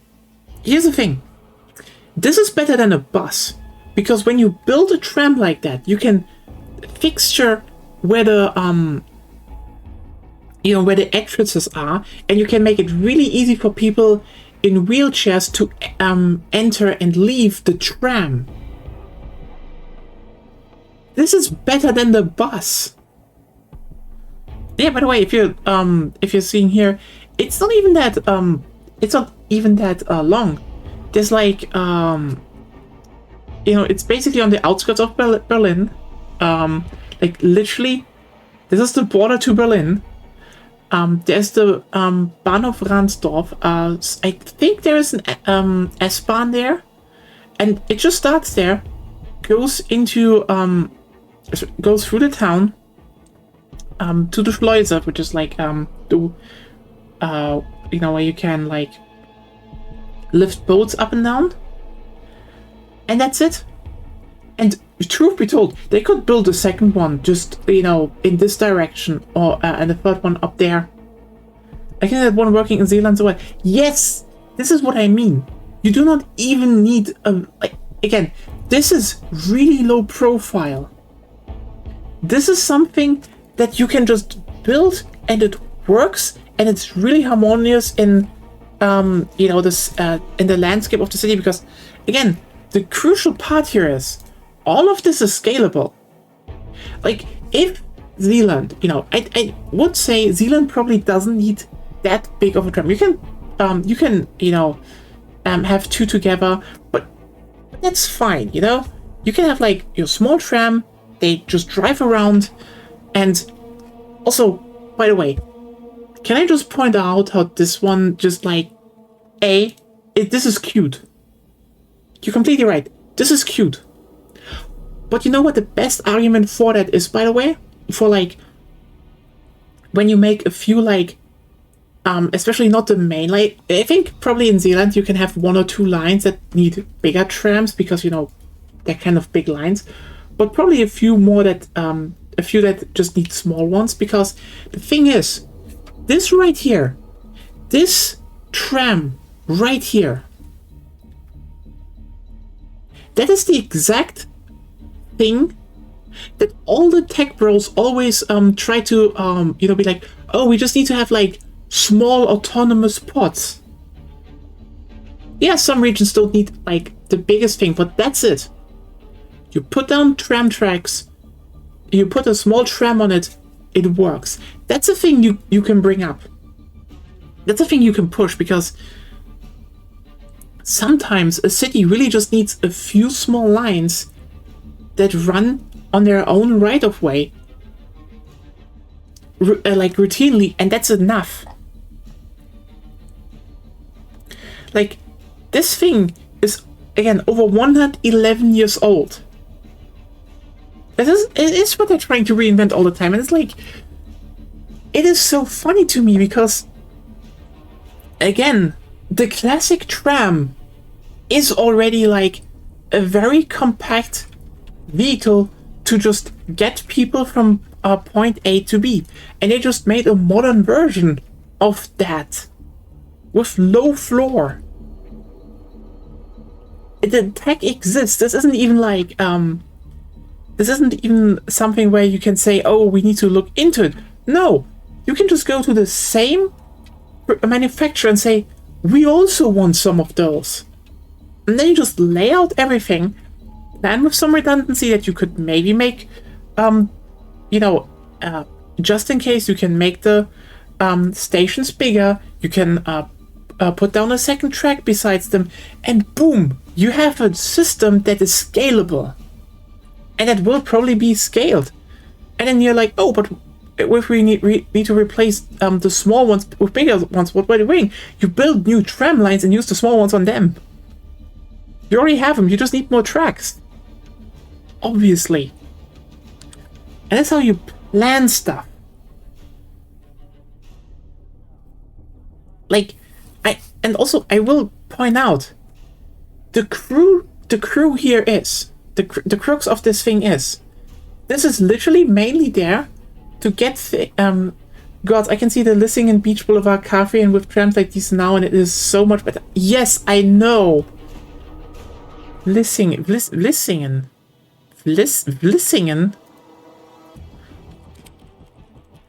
Oh, let me.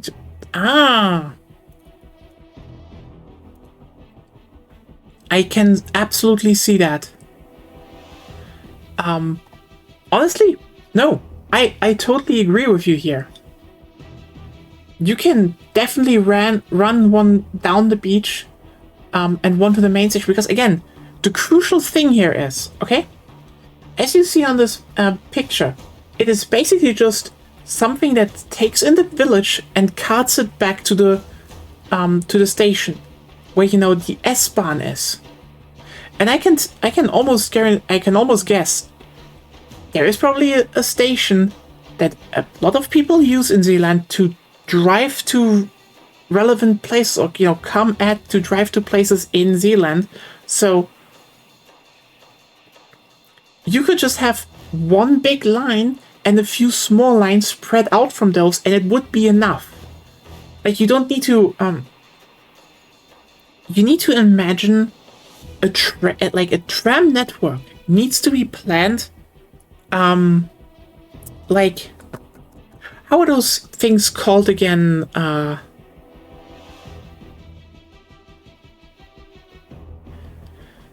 are just 90% water and float in the ocean.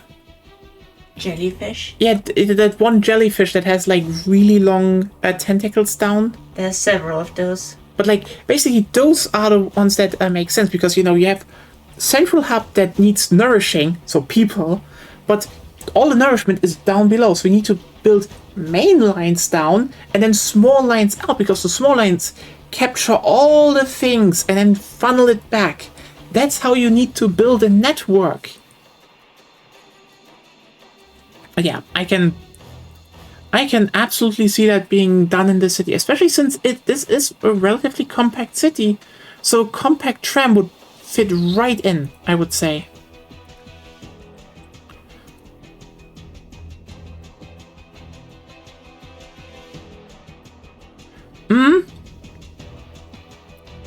And like, that's not even something where I would say this is like the main problem, because there's usually a reason why, old cities have their stuff a bit outside. But again, oh, there we go. Let me guess. We're doing some planning here.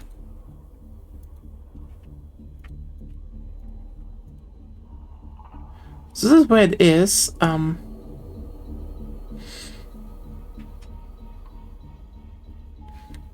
da, da, da.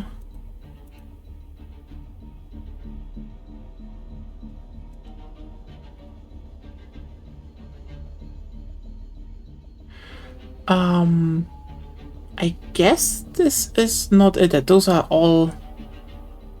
Yeah, here's your station. I can see it. And here's the city. I can clearly say just one tram line down here, one down here, and one into the center. And you could catch like one, like literally just down here. You can catch so many people. So many. It is like, I see the plan already. And like, again, you probably need to make some room here that they can all turn around. But yeah.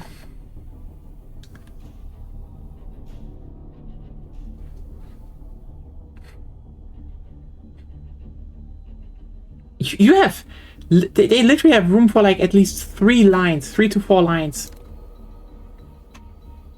I'm just saying. I am just saying it's easy. And like, this is why I will say, yeah, every region needs a tram, because trams are just like that good. Like, especially here. You need to keep in mind, this is probably going to stay static. Like, you have like very clear districts, and you basically only need to run something between them, so people just need to go there. You need to just have something that collects people. This will be static. You can just... well, the point has come across, I would say.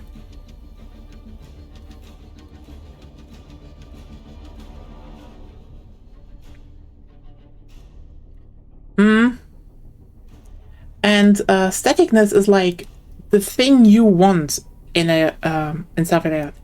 Let's do one more round of Operation Augur and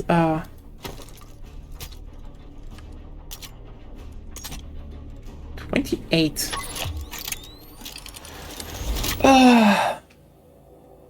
Yeah. If things are static, do that. And I will always say, light rail needs to funnel into heavy rail. And it always needs to be planned around to be maybe replaced with heavy rail at some point.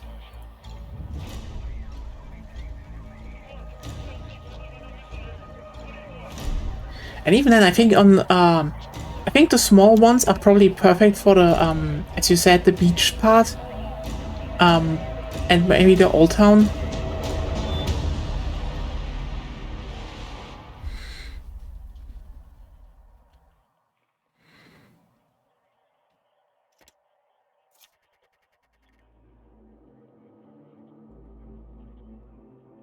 Yeah, no. This is like absolutely crucial.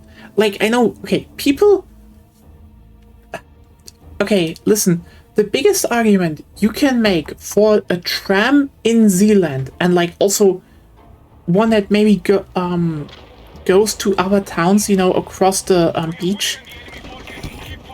You're literally right next to the Kustram in Belgium. That is a major tourism magnet because it is such a reliable way to travel up and down the beach.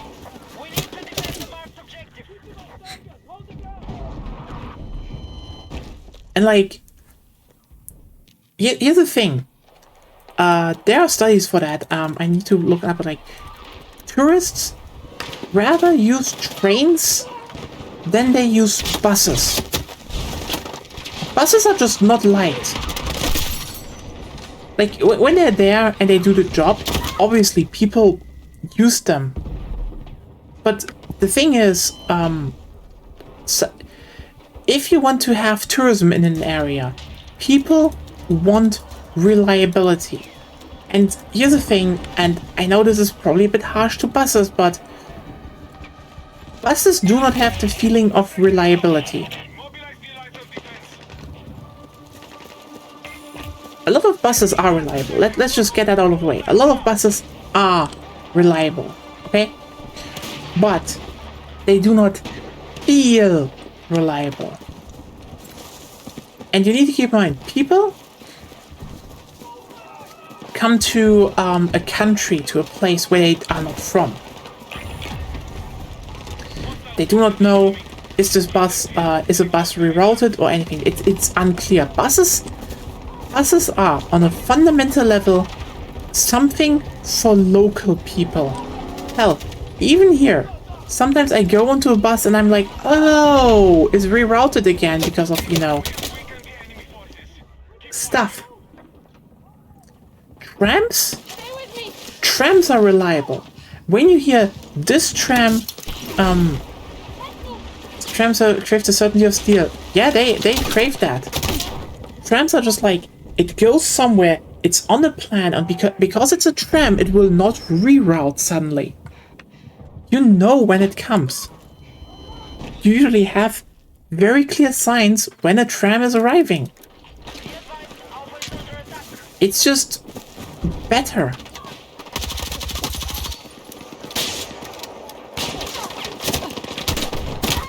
Also, I know this is probably sounding really weird, but as much as I do not want to shit on buses, trams have a slight feeling of luxury. I know this is probably, you know, a bit weird to say, but they do. Like, a bus, you know, a bus is something that, you know, because you can put it everywhere, it just has the feelings. Hey, Ryan.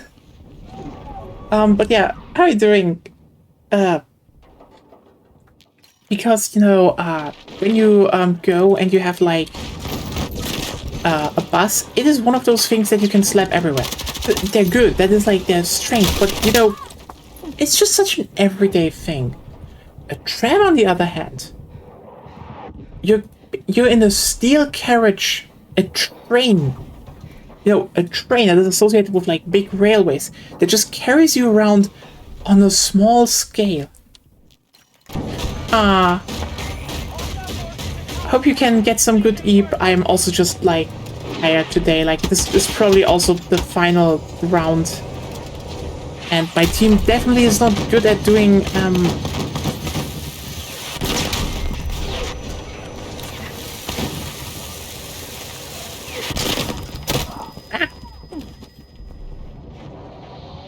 not that good at defending.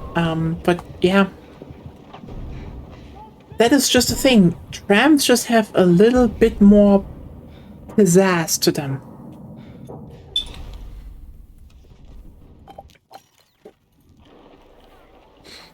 And also, yes, that is a very big thing.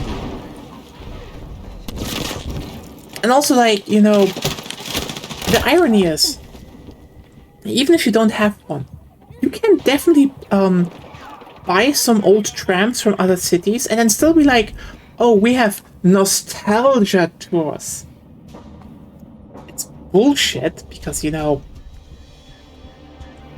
in the at the very end, it's still a tram line, but you can just like run old trams. Everyone's be like, oh, an old tram from 1900. Ah, that is like being in a museum, but the museum also does things. And like, yeah, like hell, you know what you could even do if like I'm absolutely genuine here. If you go and you build a tram network like down the coast, maybe to like two more towns, okay, and have like a bit of, and plan in to have like an extra waiting station there that's a bit longer in each town. You can go and buy an old steam locomotive, some old cars, and then just have the tourism express like once or twice per month of like, oh yeah, have a steam tour down the beach. And people would do that because the thing is, steam engines are just inherently appealing.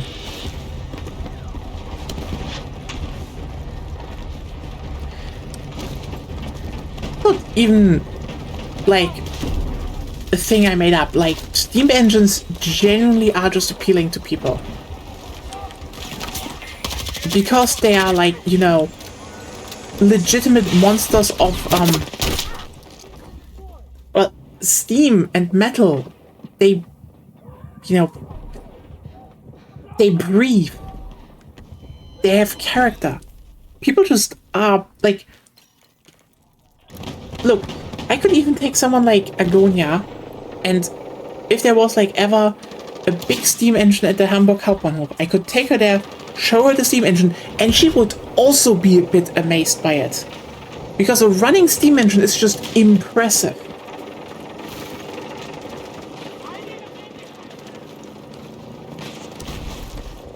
Yeah, see? It's one of those things where I will say, if you ever want to get a tram line built, you need to focus on that the two main ones have bigger trams, that the smaller ones have small trams, but crucially, push the fucking tourism angle.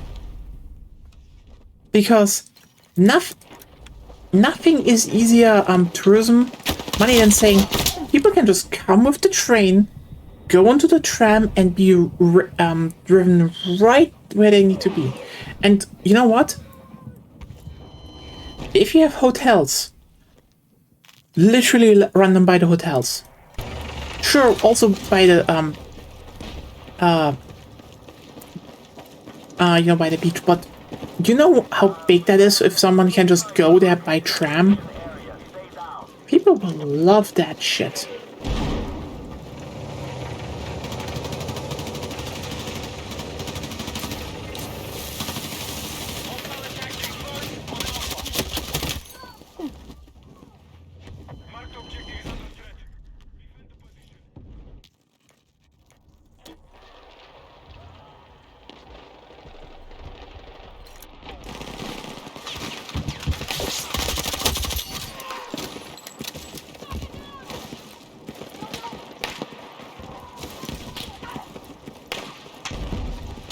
Yeah, you can definitely build most things with trams. It's... I mean, sometimes also just elevated railways, like, you know, Berlin, Hamburg, obviously. Yep, little shunting trains are fantastic. Again, those are the ones that they could definitely bring back, because, people would love to just, you know, drive on those.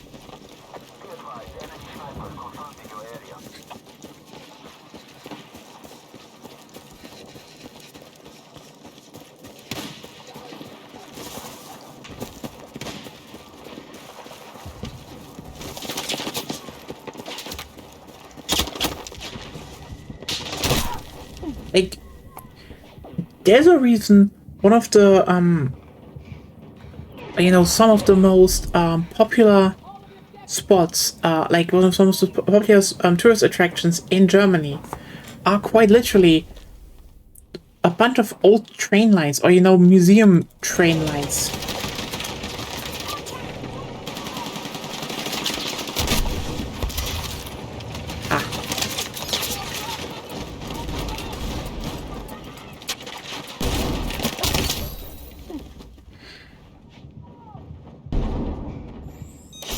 Well,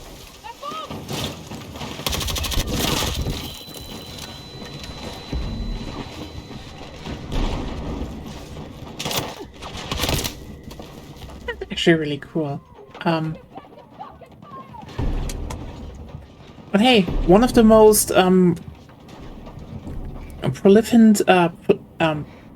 prolific train lines we still have here in Germany is quite literally a steam line with the main focus of getting people to the beach. from the railway station.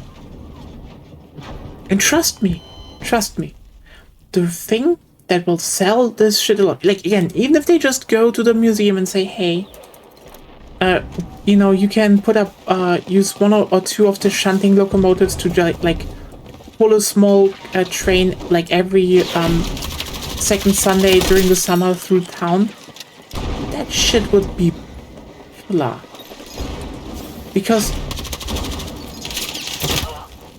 what people like even more than steam trains is anachronistic steam trains. You're probably like, what? What are you talking about? Yeah, well, here's the thing. Driving a steam train intended? Cool. Driving a steam train where it's not supposed to, like we don't assume they should be there. Well, that's marketing. That's where YouTubers start making videos about you.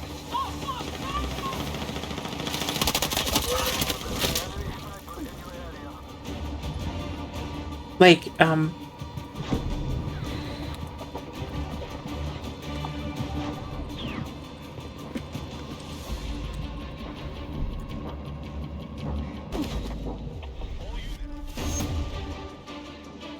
have fallen back. Prepare for another assault.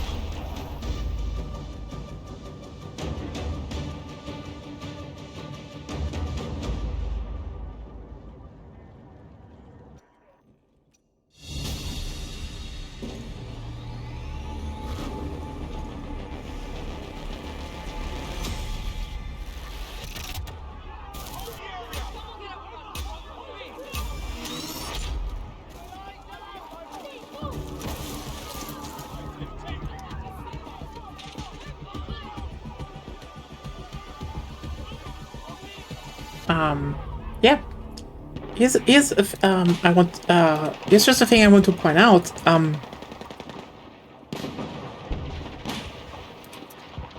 The Mecklenburgische Bäderbahn is still steam operated train that quite literally goes through the town.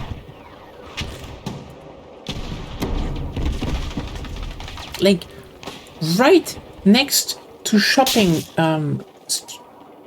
You can sit there and just see it pass by.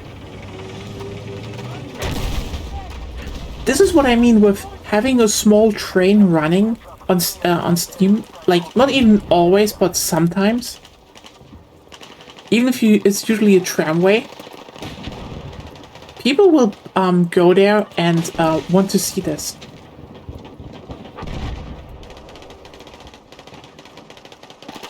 And as you can see here, again, it is quite literally just from the station where people come by train, goes through the town, and then down to the beach. It's obvious how you can use that. It is such an obvious thing to do. Be advised, Alpha is under attack.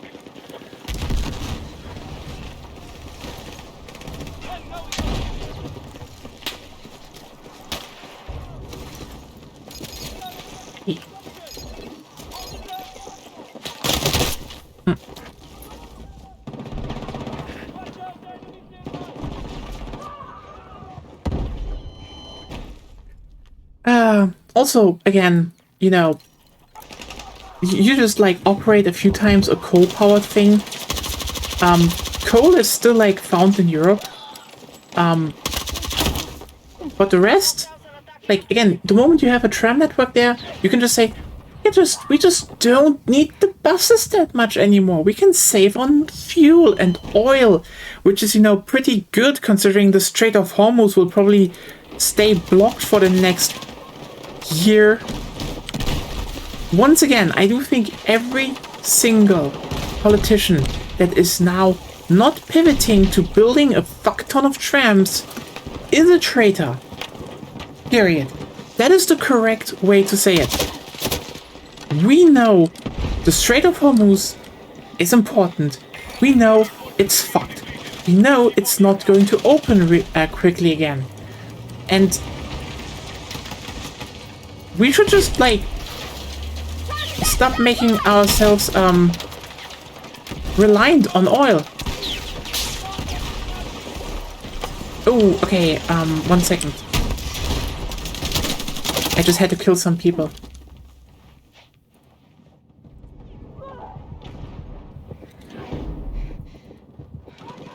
Oh, those are cute. Oh, those are cute. Those would be gigantic fucking hits, I can tell you that. Those would be loved if they drove through the town again. I can tell you that right now. No question. Actually, I should put them up on this on the big screen. Need defensive support on the marked objective. So for everyone wondering,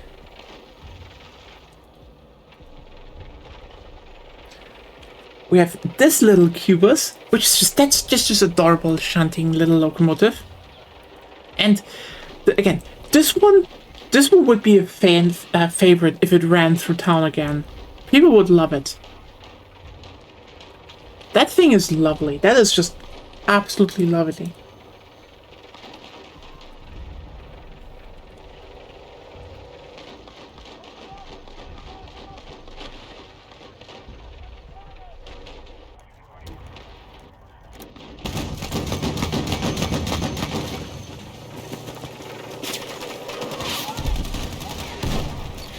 We're engaging objective Alpha.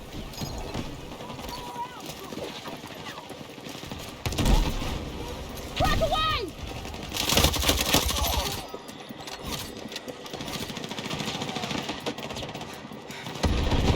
The enemy has moved half its troops. Objective Alpha neutralized.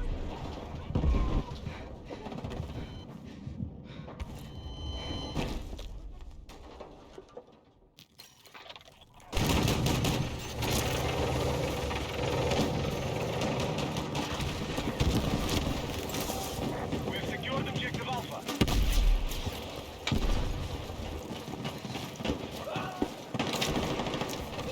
Flashlight!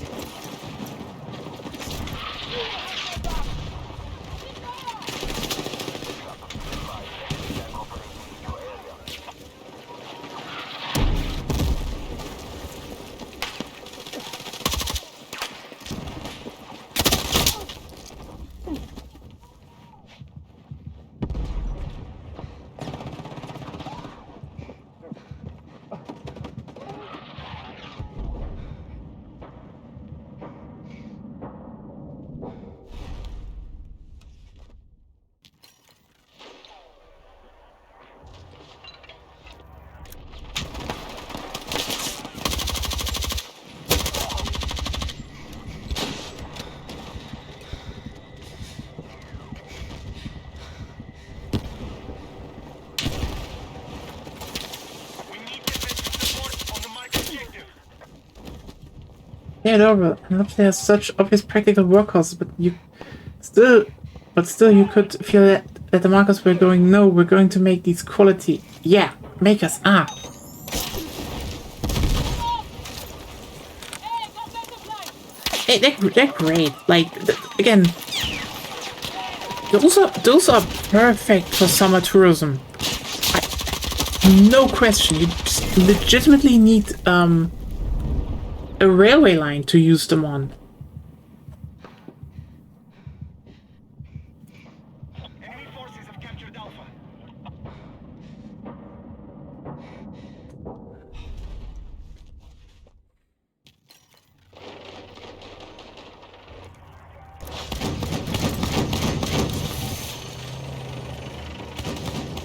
Contact! Enemy infantry engaging!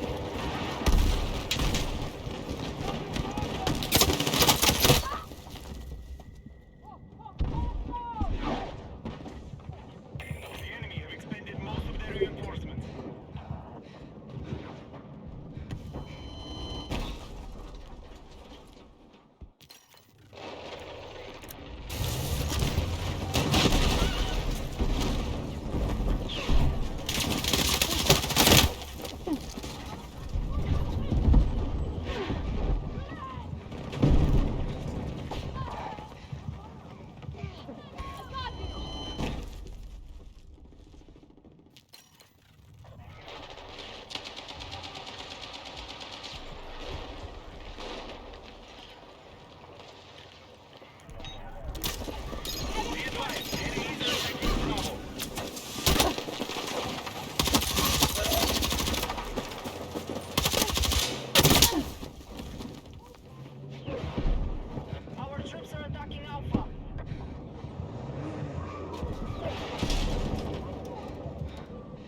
enemy does not have a good time at this on this sector.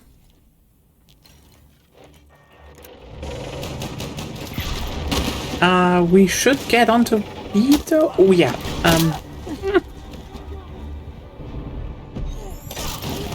Nice.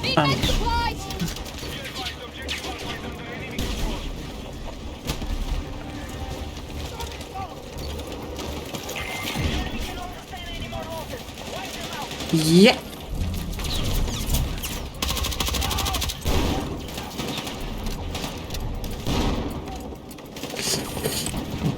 Not a good sector for them.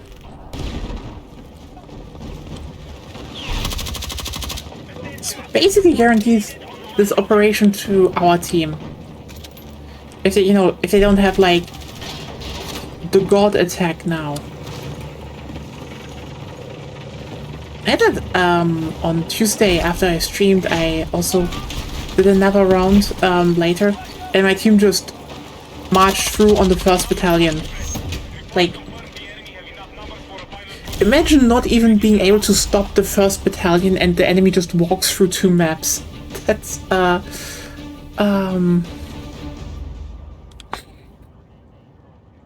yeah, for everyone wondering what I'm talking about, just put on the operations mode, which is lifted from Battlefield 1.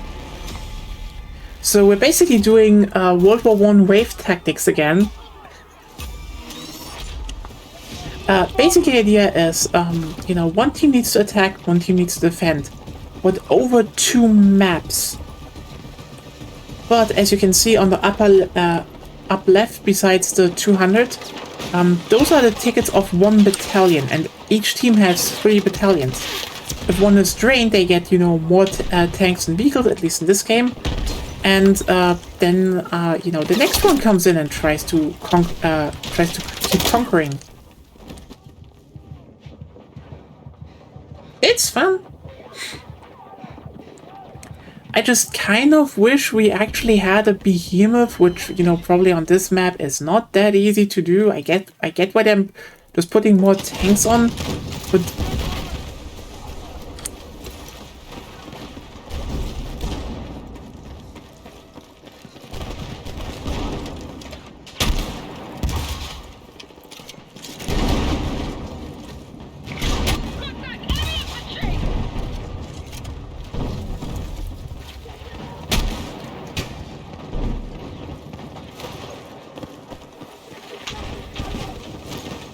I do think if they actually make a breakthrough map again with helicopters and maybe some jets, they should do that again.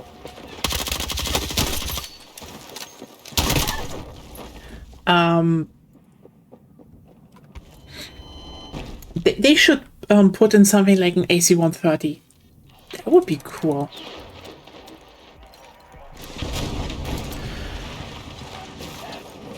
Like, something that comes in and, it's like, oh, you can just let loose. Because in Battlefield 1 you got a behemoth when you, when 1 battalion lost and the next one spawned in. So it would make sense.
objective.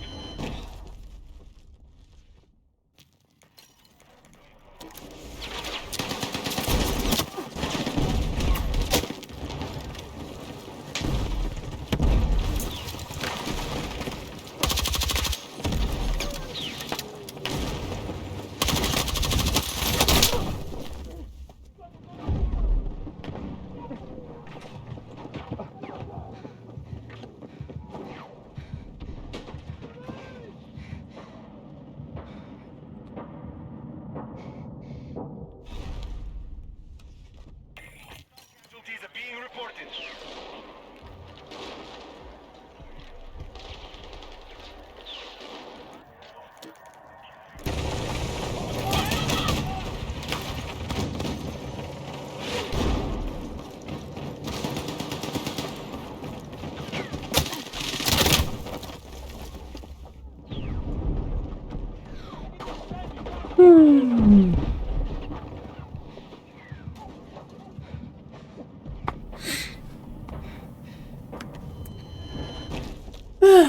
Now I don't even know anymore what to really talk about. Yeah.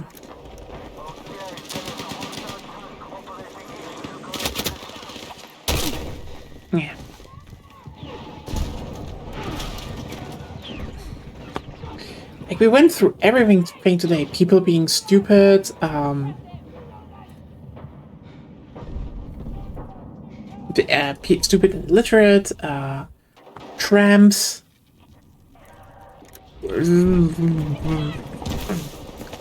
Anything I should still touch upon?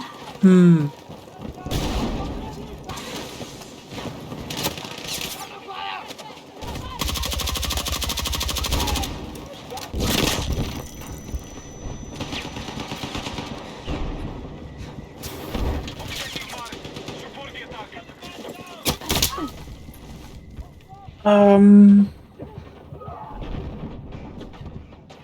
Oh yeah, it's still going really badly for Russia in Ukraine.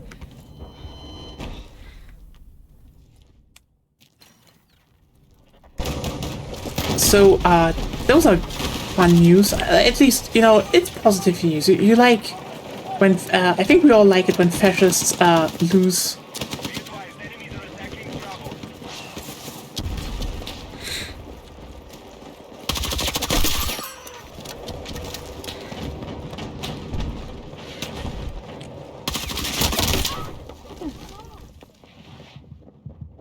Basically, some of the, basically bad news that they have are twofold. First of all, Ukraine apparently made, a new tank kill record. So they used, Attack support on the marked objective.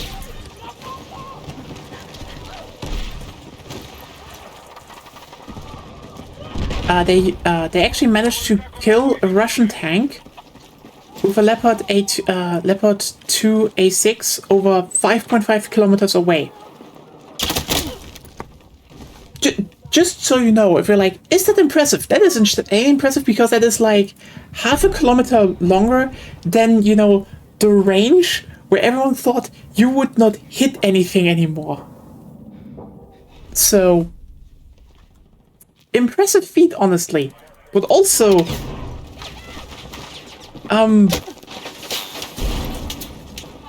it's also definitely a fun, it's probably fun knowledge for the Russians to know that that Ukrainians can now outrange them.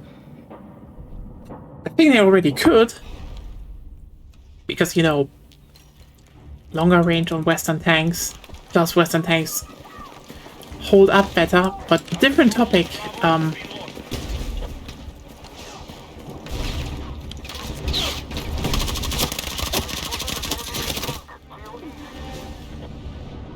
It's still not that good for them. But also, I want to point out, on top of that, they had the very, I say, fun development that, I need a that the Russians basically started bombarding a tank encampment of Ukraine with drones. And remember how a while ago I said I really hate the whole drones made tanks obsolete angle because it's bullshit, and we're now seeing like the logical conclusion on why tanks are like especially nowadays tanks are even more relevant in during drone warfare. Because they shot 52 drones at the tank and it stand there and was able to return fire. 52 drones. Now here's a fun fact about that. Artillery would have made a dent. Drones, oh, you can actually make them explode outside of that.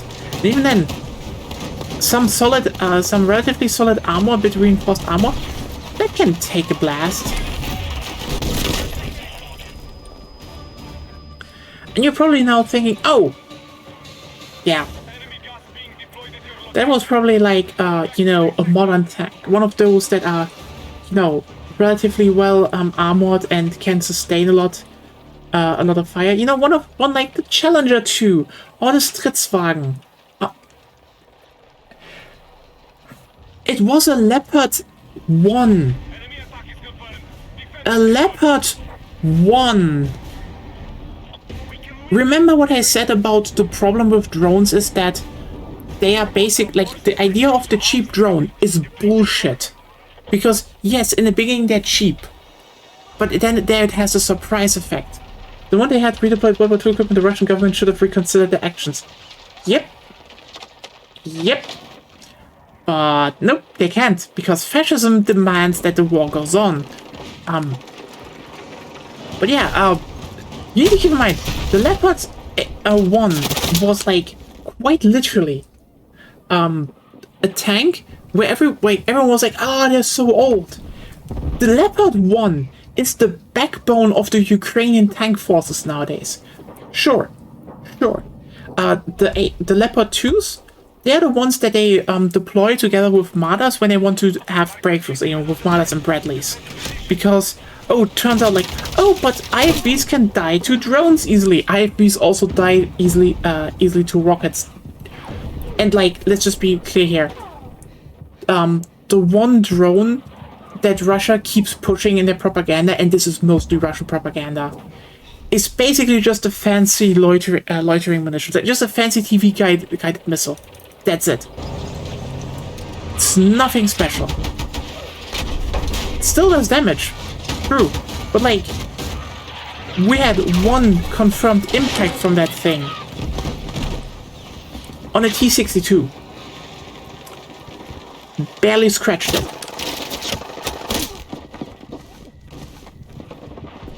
Yeah, it's not that good. Also, again, when suddenly, you know, people bring like tanks, like Abrams and Leopard 2s, Stritzwagen, Crusaders. The Crusaders have not been damaged by drones, by the way. Listen, I know the Brits have their own weird patriotism towards their tank design, but no, the Brits just over-designed the armor on the Crusader 2, and turns out it was the right call. The cheap drones didn't do shit to it. So quite literally, when people say, "Oh, but the huge losses of tanks," genuinely look at the statistics of which type of tank had the most losses, and then you will realize it's not that drones didn't make tanks obsolete, they made Soviet-era tanks obsolete. Which is ironically the one type of tank Russia can still build. Lol. Truly, lol. But yeah, this is going badly, especially since, you know, the main upgrade that Ukraine does to Leopard 1s is basically give them a stronger cannon.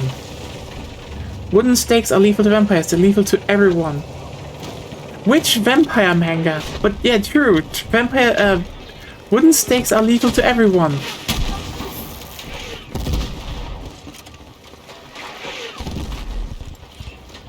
And like it's so funny because like again, if you want to the thing with drones is like, oh hey, they're so cheap.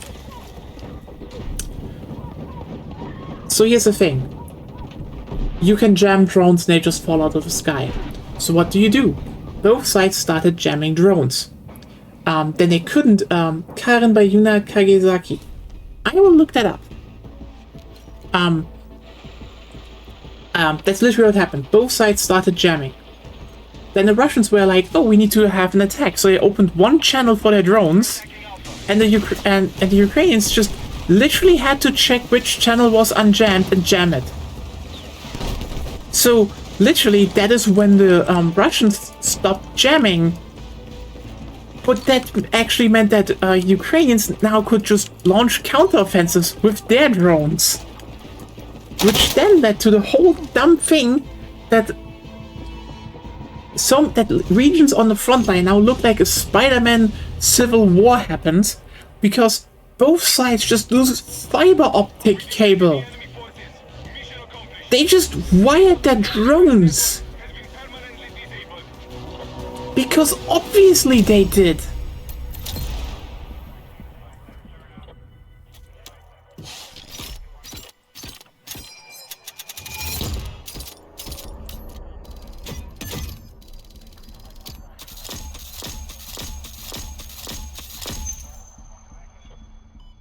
Was such a... It is. But like, you know, you look at this and you have, you know, basically Ukraine is just using Leopard 1s, but they put stronger cannons on it to basically turn them into semi-artillery. They still use them as tank. But when people say, oh, they turn them into artillery, no, they just give it a stronger gun because they can just outrange the Russians then. Which means, you know, Leopards are just really fucking good at that now. It's fun. Well, it's not fun for the Russians, but it's kind of funny in hindsight that the Leopard 1s, a tank that in Germany was literally criticized for being not armored enough, is now just like the main thing that keeps the Russians at bay. You know, the thing it was designed to do. Ooh, we have some geese flying back in. We gave him the tank equivalent of a sniper rifle. Yeah. And still. Leopard 2s, you still need to breach through the front lines because turns out, it's like, oh, but if IFVs can be, yeah, if one IFV is horrible out of position and a drone strike lands perfectly, a Bradley or Armada can just be destroyed, obviously. But you know what's funny about this?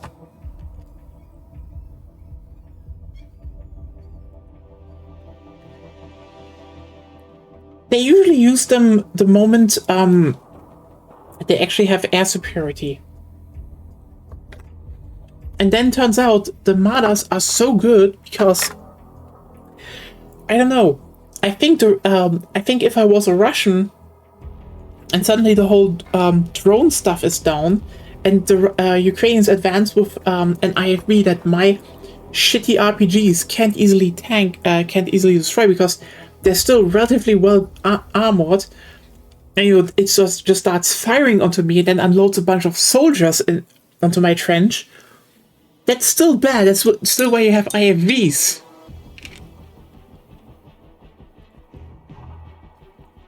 And like, yeah, not going well for Russia right now. And you know what the funny bit about this is?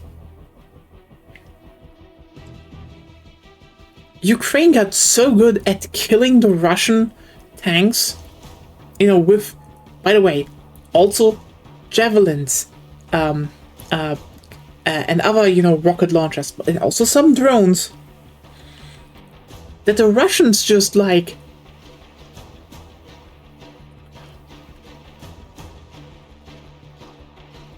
they just don't have enough tanks. Oh yeah, we can produce 250 tanks per year. That's the one tank factory they have. Every expert says probably under 100 per year. So a lot of troops just don't have tanks anymore.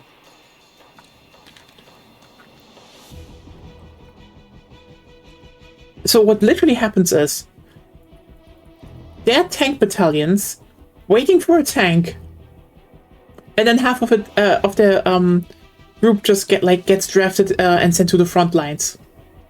You know, to not fight in a tank, the thing they trained for.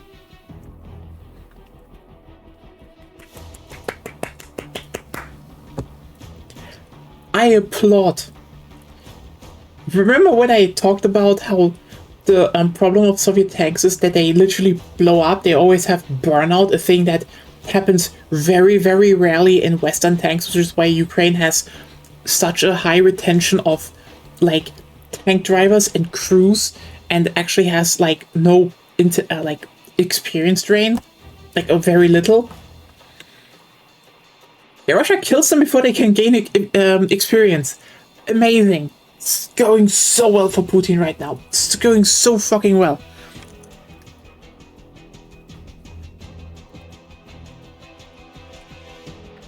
Like, even with the bullshit in Iran, which shouldn't happen, by the way. Fuck whatever Trump is doing there. Still, it's just not something he can bounce back from. It's going horrible for him. Anyway, see you all tomorrow. We will start earlier with Pragmata, because I want to protect small girl and kill robots. And then we'll see. No Man's Sky, probably. Still need to talk about that, but probably No Man's Sky. See you around. Bye.